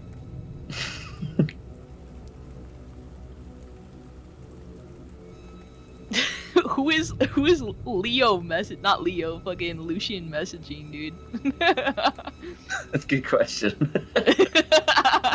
Yeah. It'll be Leo, which who's not here, so. Okay, I'll say Leo turns to the group and says, would. "Yeah, Ava Leo would turns." go. I just don't. I have to go to bed soon, so.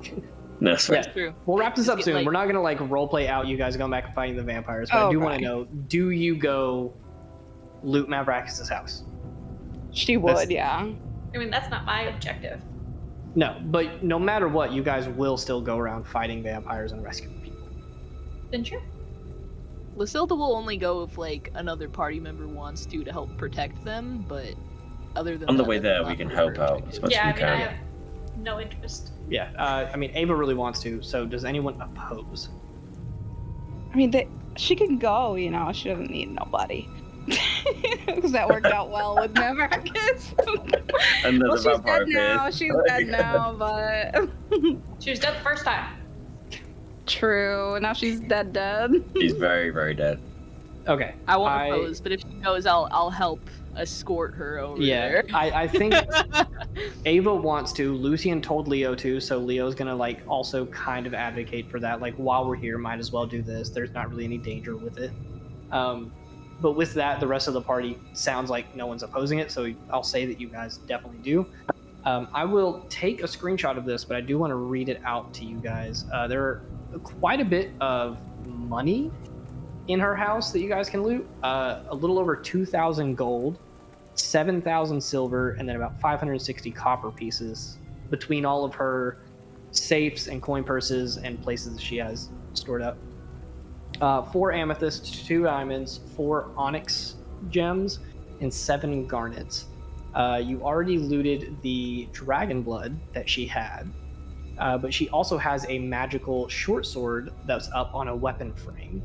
You guys don't know what it does yet. I don't think anyone in the group has identify. You can tell me if that is not the case. A set of studded leather armor that seems to be enchanted, and then another set of boots that seem to be enchanted. Alex Swindler, what the? I do not have identified. I would like to take one of those diamonds for Revivify. Cool. If everyone's chill with that. You guys can split up loot, another time. For now, we'll say that Resaries just sticks it all in his bag of holding, and then you guys can dole it out when you're done here. But from there, you guys continue going around the city, saving as many people as you can, fighting as many vampires as you can, and kind of helping clean up and keep people safe before it is, as the church said, cleansed, whatever that means. So to end it out, will everybody, and I will roll for David, give me a d20 roll just to see how this goes. If everybody rolls really low, it goes pretty poor. I got 19. 17. 19. 9. 19. 1. Oh my god. I'm having a good time. Yeah. Paladins roll Can I low. give him The dice rolls are advantage? reflecting Wait, your wait, wait, character right now. There should be 6, right? Can we I got- use my bless? Just kidding. Can There I was use Channel Divinity and give him advantage? no, because this is just like a luck thing. Please? It's Leo didn't roll great, but he didn't roll horrible, which means that we had a nat 1, a 7, a 9, but then a 19, 17, and then was it another 19? 17. Two Yeah. 19s. I got a 17. That balances out pretty well. After 3 or 4 hours, you guys are kind of beaten, bruised, and out of resources, but you recognize that, like, hey, if we keep picking fights, the fights are about to pick us. So you head back, and you're waiting around Naralne's house for the better part of 45 minutes, close to an hour. And eventually the other group shows up, kind of in a similar condition where they are exhausted and tired. A couple of them are wounded where they're like healed up, but they need to get some further medical attention. I will say in this Resaries, you, on a nat 1, nothing that you do is bad. But based off that first fight, you certainly were taking charge and throwing yourself immediately at the strongest enemy and trying to protect people. I'm going to say on a nat 1, you do that, and you do it a little too well. I'm going to let you pick where do you want a lingering injury at. It could either be face, arms, chest, or legs. Can it be like a necrotic damage to like the temple? Because I think thinking on a lot of the vision from breaking my oath distracted me, and I feel like it would be pretty symbolic to have it like lingering injury along like the forehead or something like that. Yeah, go ahead, roll me 2d6 really quick. 12. Give me each one. Is it? Oh, it's 2 6s. 2 6s. I'm hoping it's not damage. Oh, Jesus. No, it is not damage. You, in one of the fights by a vampire, they grabbed you by the head and squeezed, and their nails like kind of dug into your head a little bit. Over the next couple of hours, slowly this like graying, it almost looks like necrosis, like your skin is dying around those wounds, but your skin, just around like the top section of your face, begins to turn gray and withered, and then you have those wounds kind of on your head that even after you're healed, they don't fully go away. I know it won't like heal this injury, but since we have the time and quite a few people are presumably injured, can I, while we're waiting on everyone, take the time to do Piranum Sprayer? Give me a d20. On an 11 or higher, you have enough sunlight to cast it. 17. Yeah. After a while, the overclass clouds do part a little bit, and you guys are resting, and Dahlia, you do find the space to sit, and everybody kind of huddles together, and you perform a little prayer, and almost like a kind of wave of healing, you all get rejuvenated, get a little bit healed, and get some temp HP to like keep you, active and going without falling out. I'll say I would that like to like focus it on his forehead. I know it won't heal it, but Yeah. On that, Resaries, you do have that injury. I'm going to say it's going to leave probably a scar kind of near your temple where you were like grabbed and then the nails raked across right there. And then that discoloration, as far as you don't know how far it's going to spread. But it is an injury that's not going away anytime soon. So with that, we will end out with you guys waiting for the other group eventually coming back, and maybe even after you guys rest, coming back in again before those Inquisitors get here. But that's a decision for now. Also gets all the effects of a short rest. Cool. All right. That's it for this session. We got more people without cameras than with cameras, so it's time for us to dip out.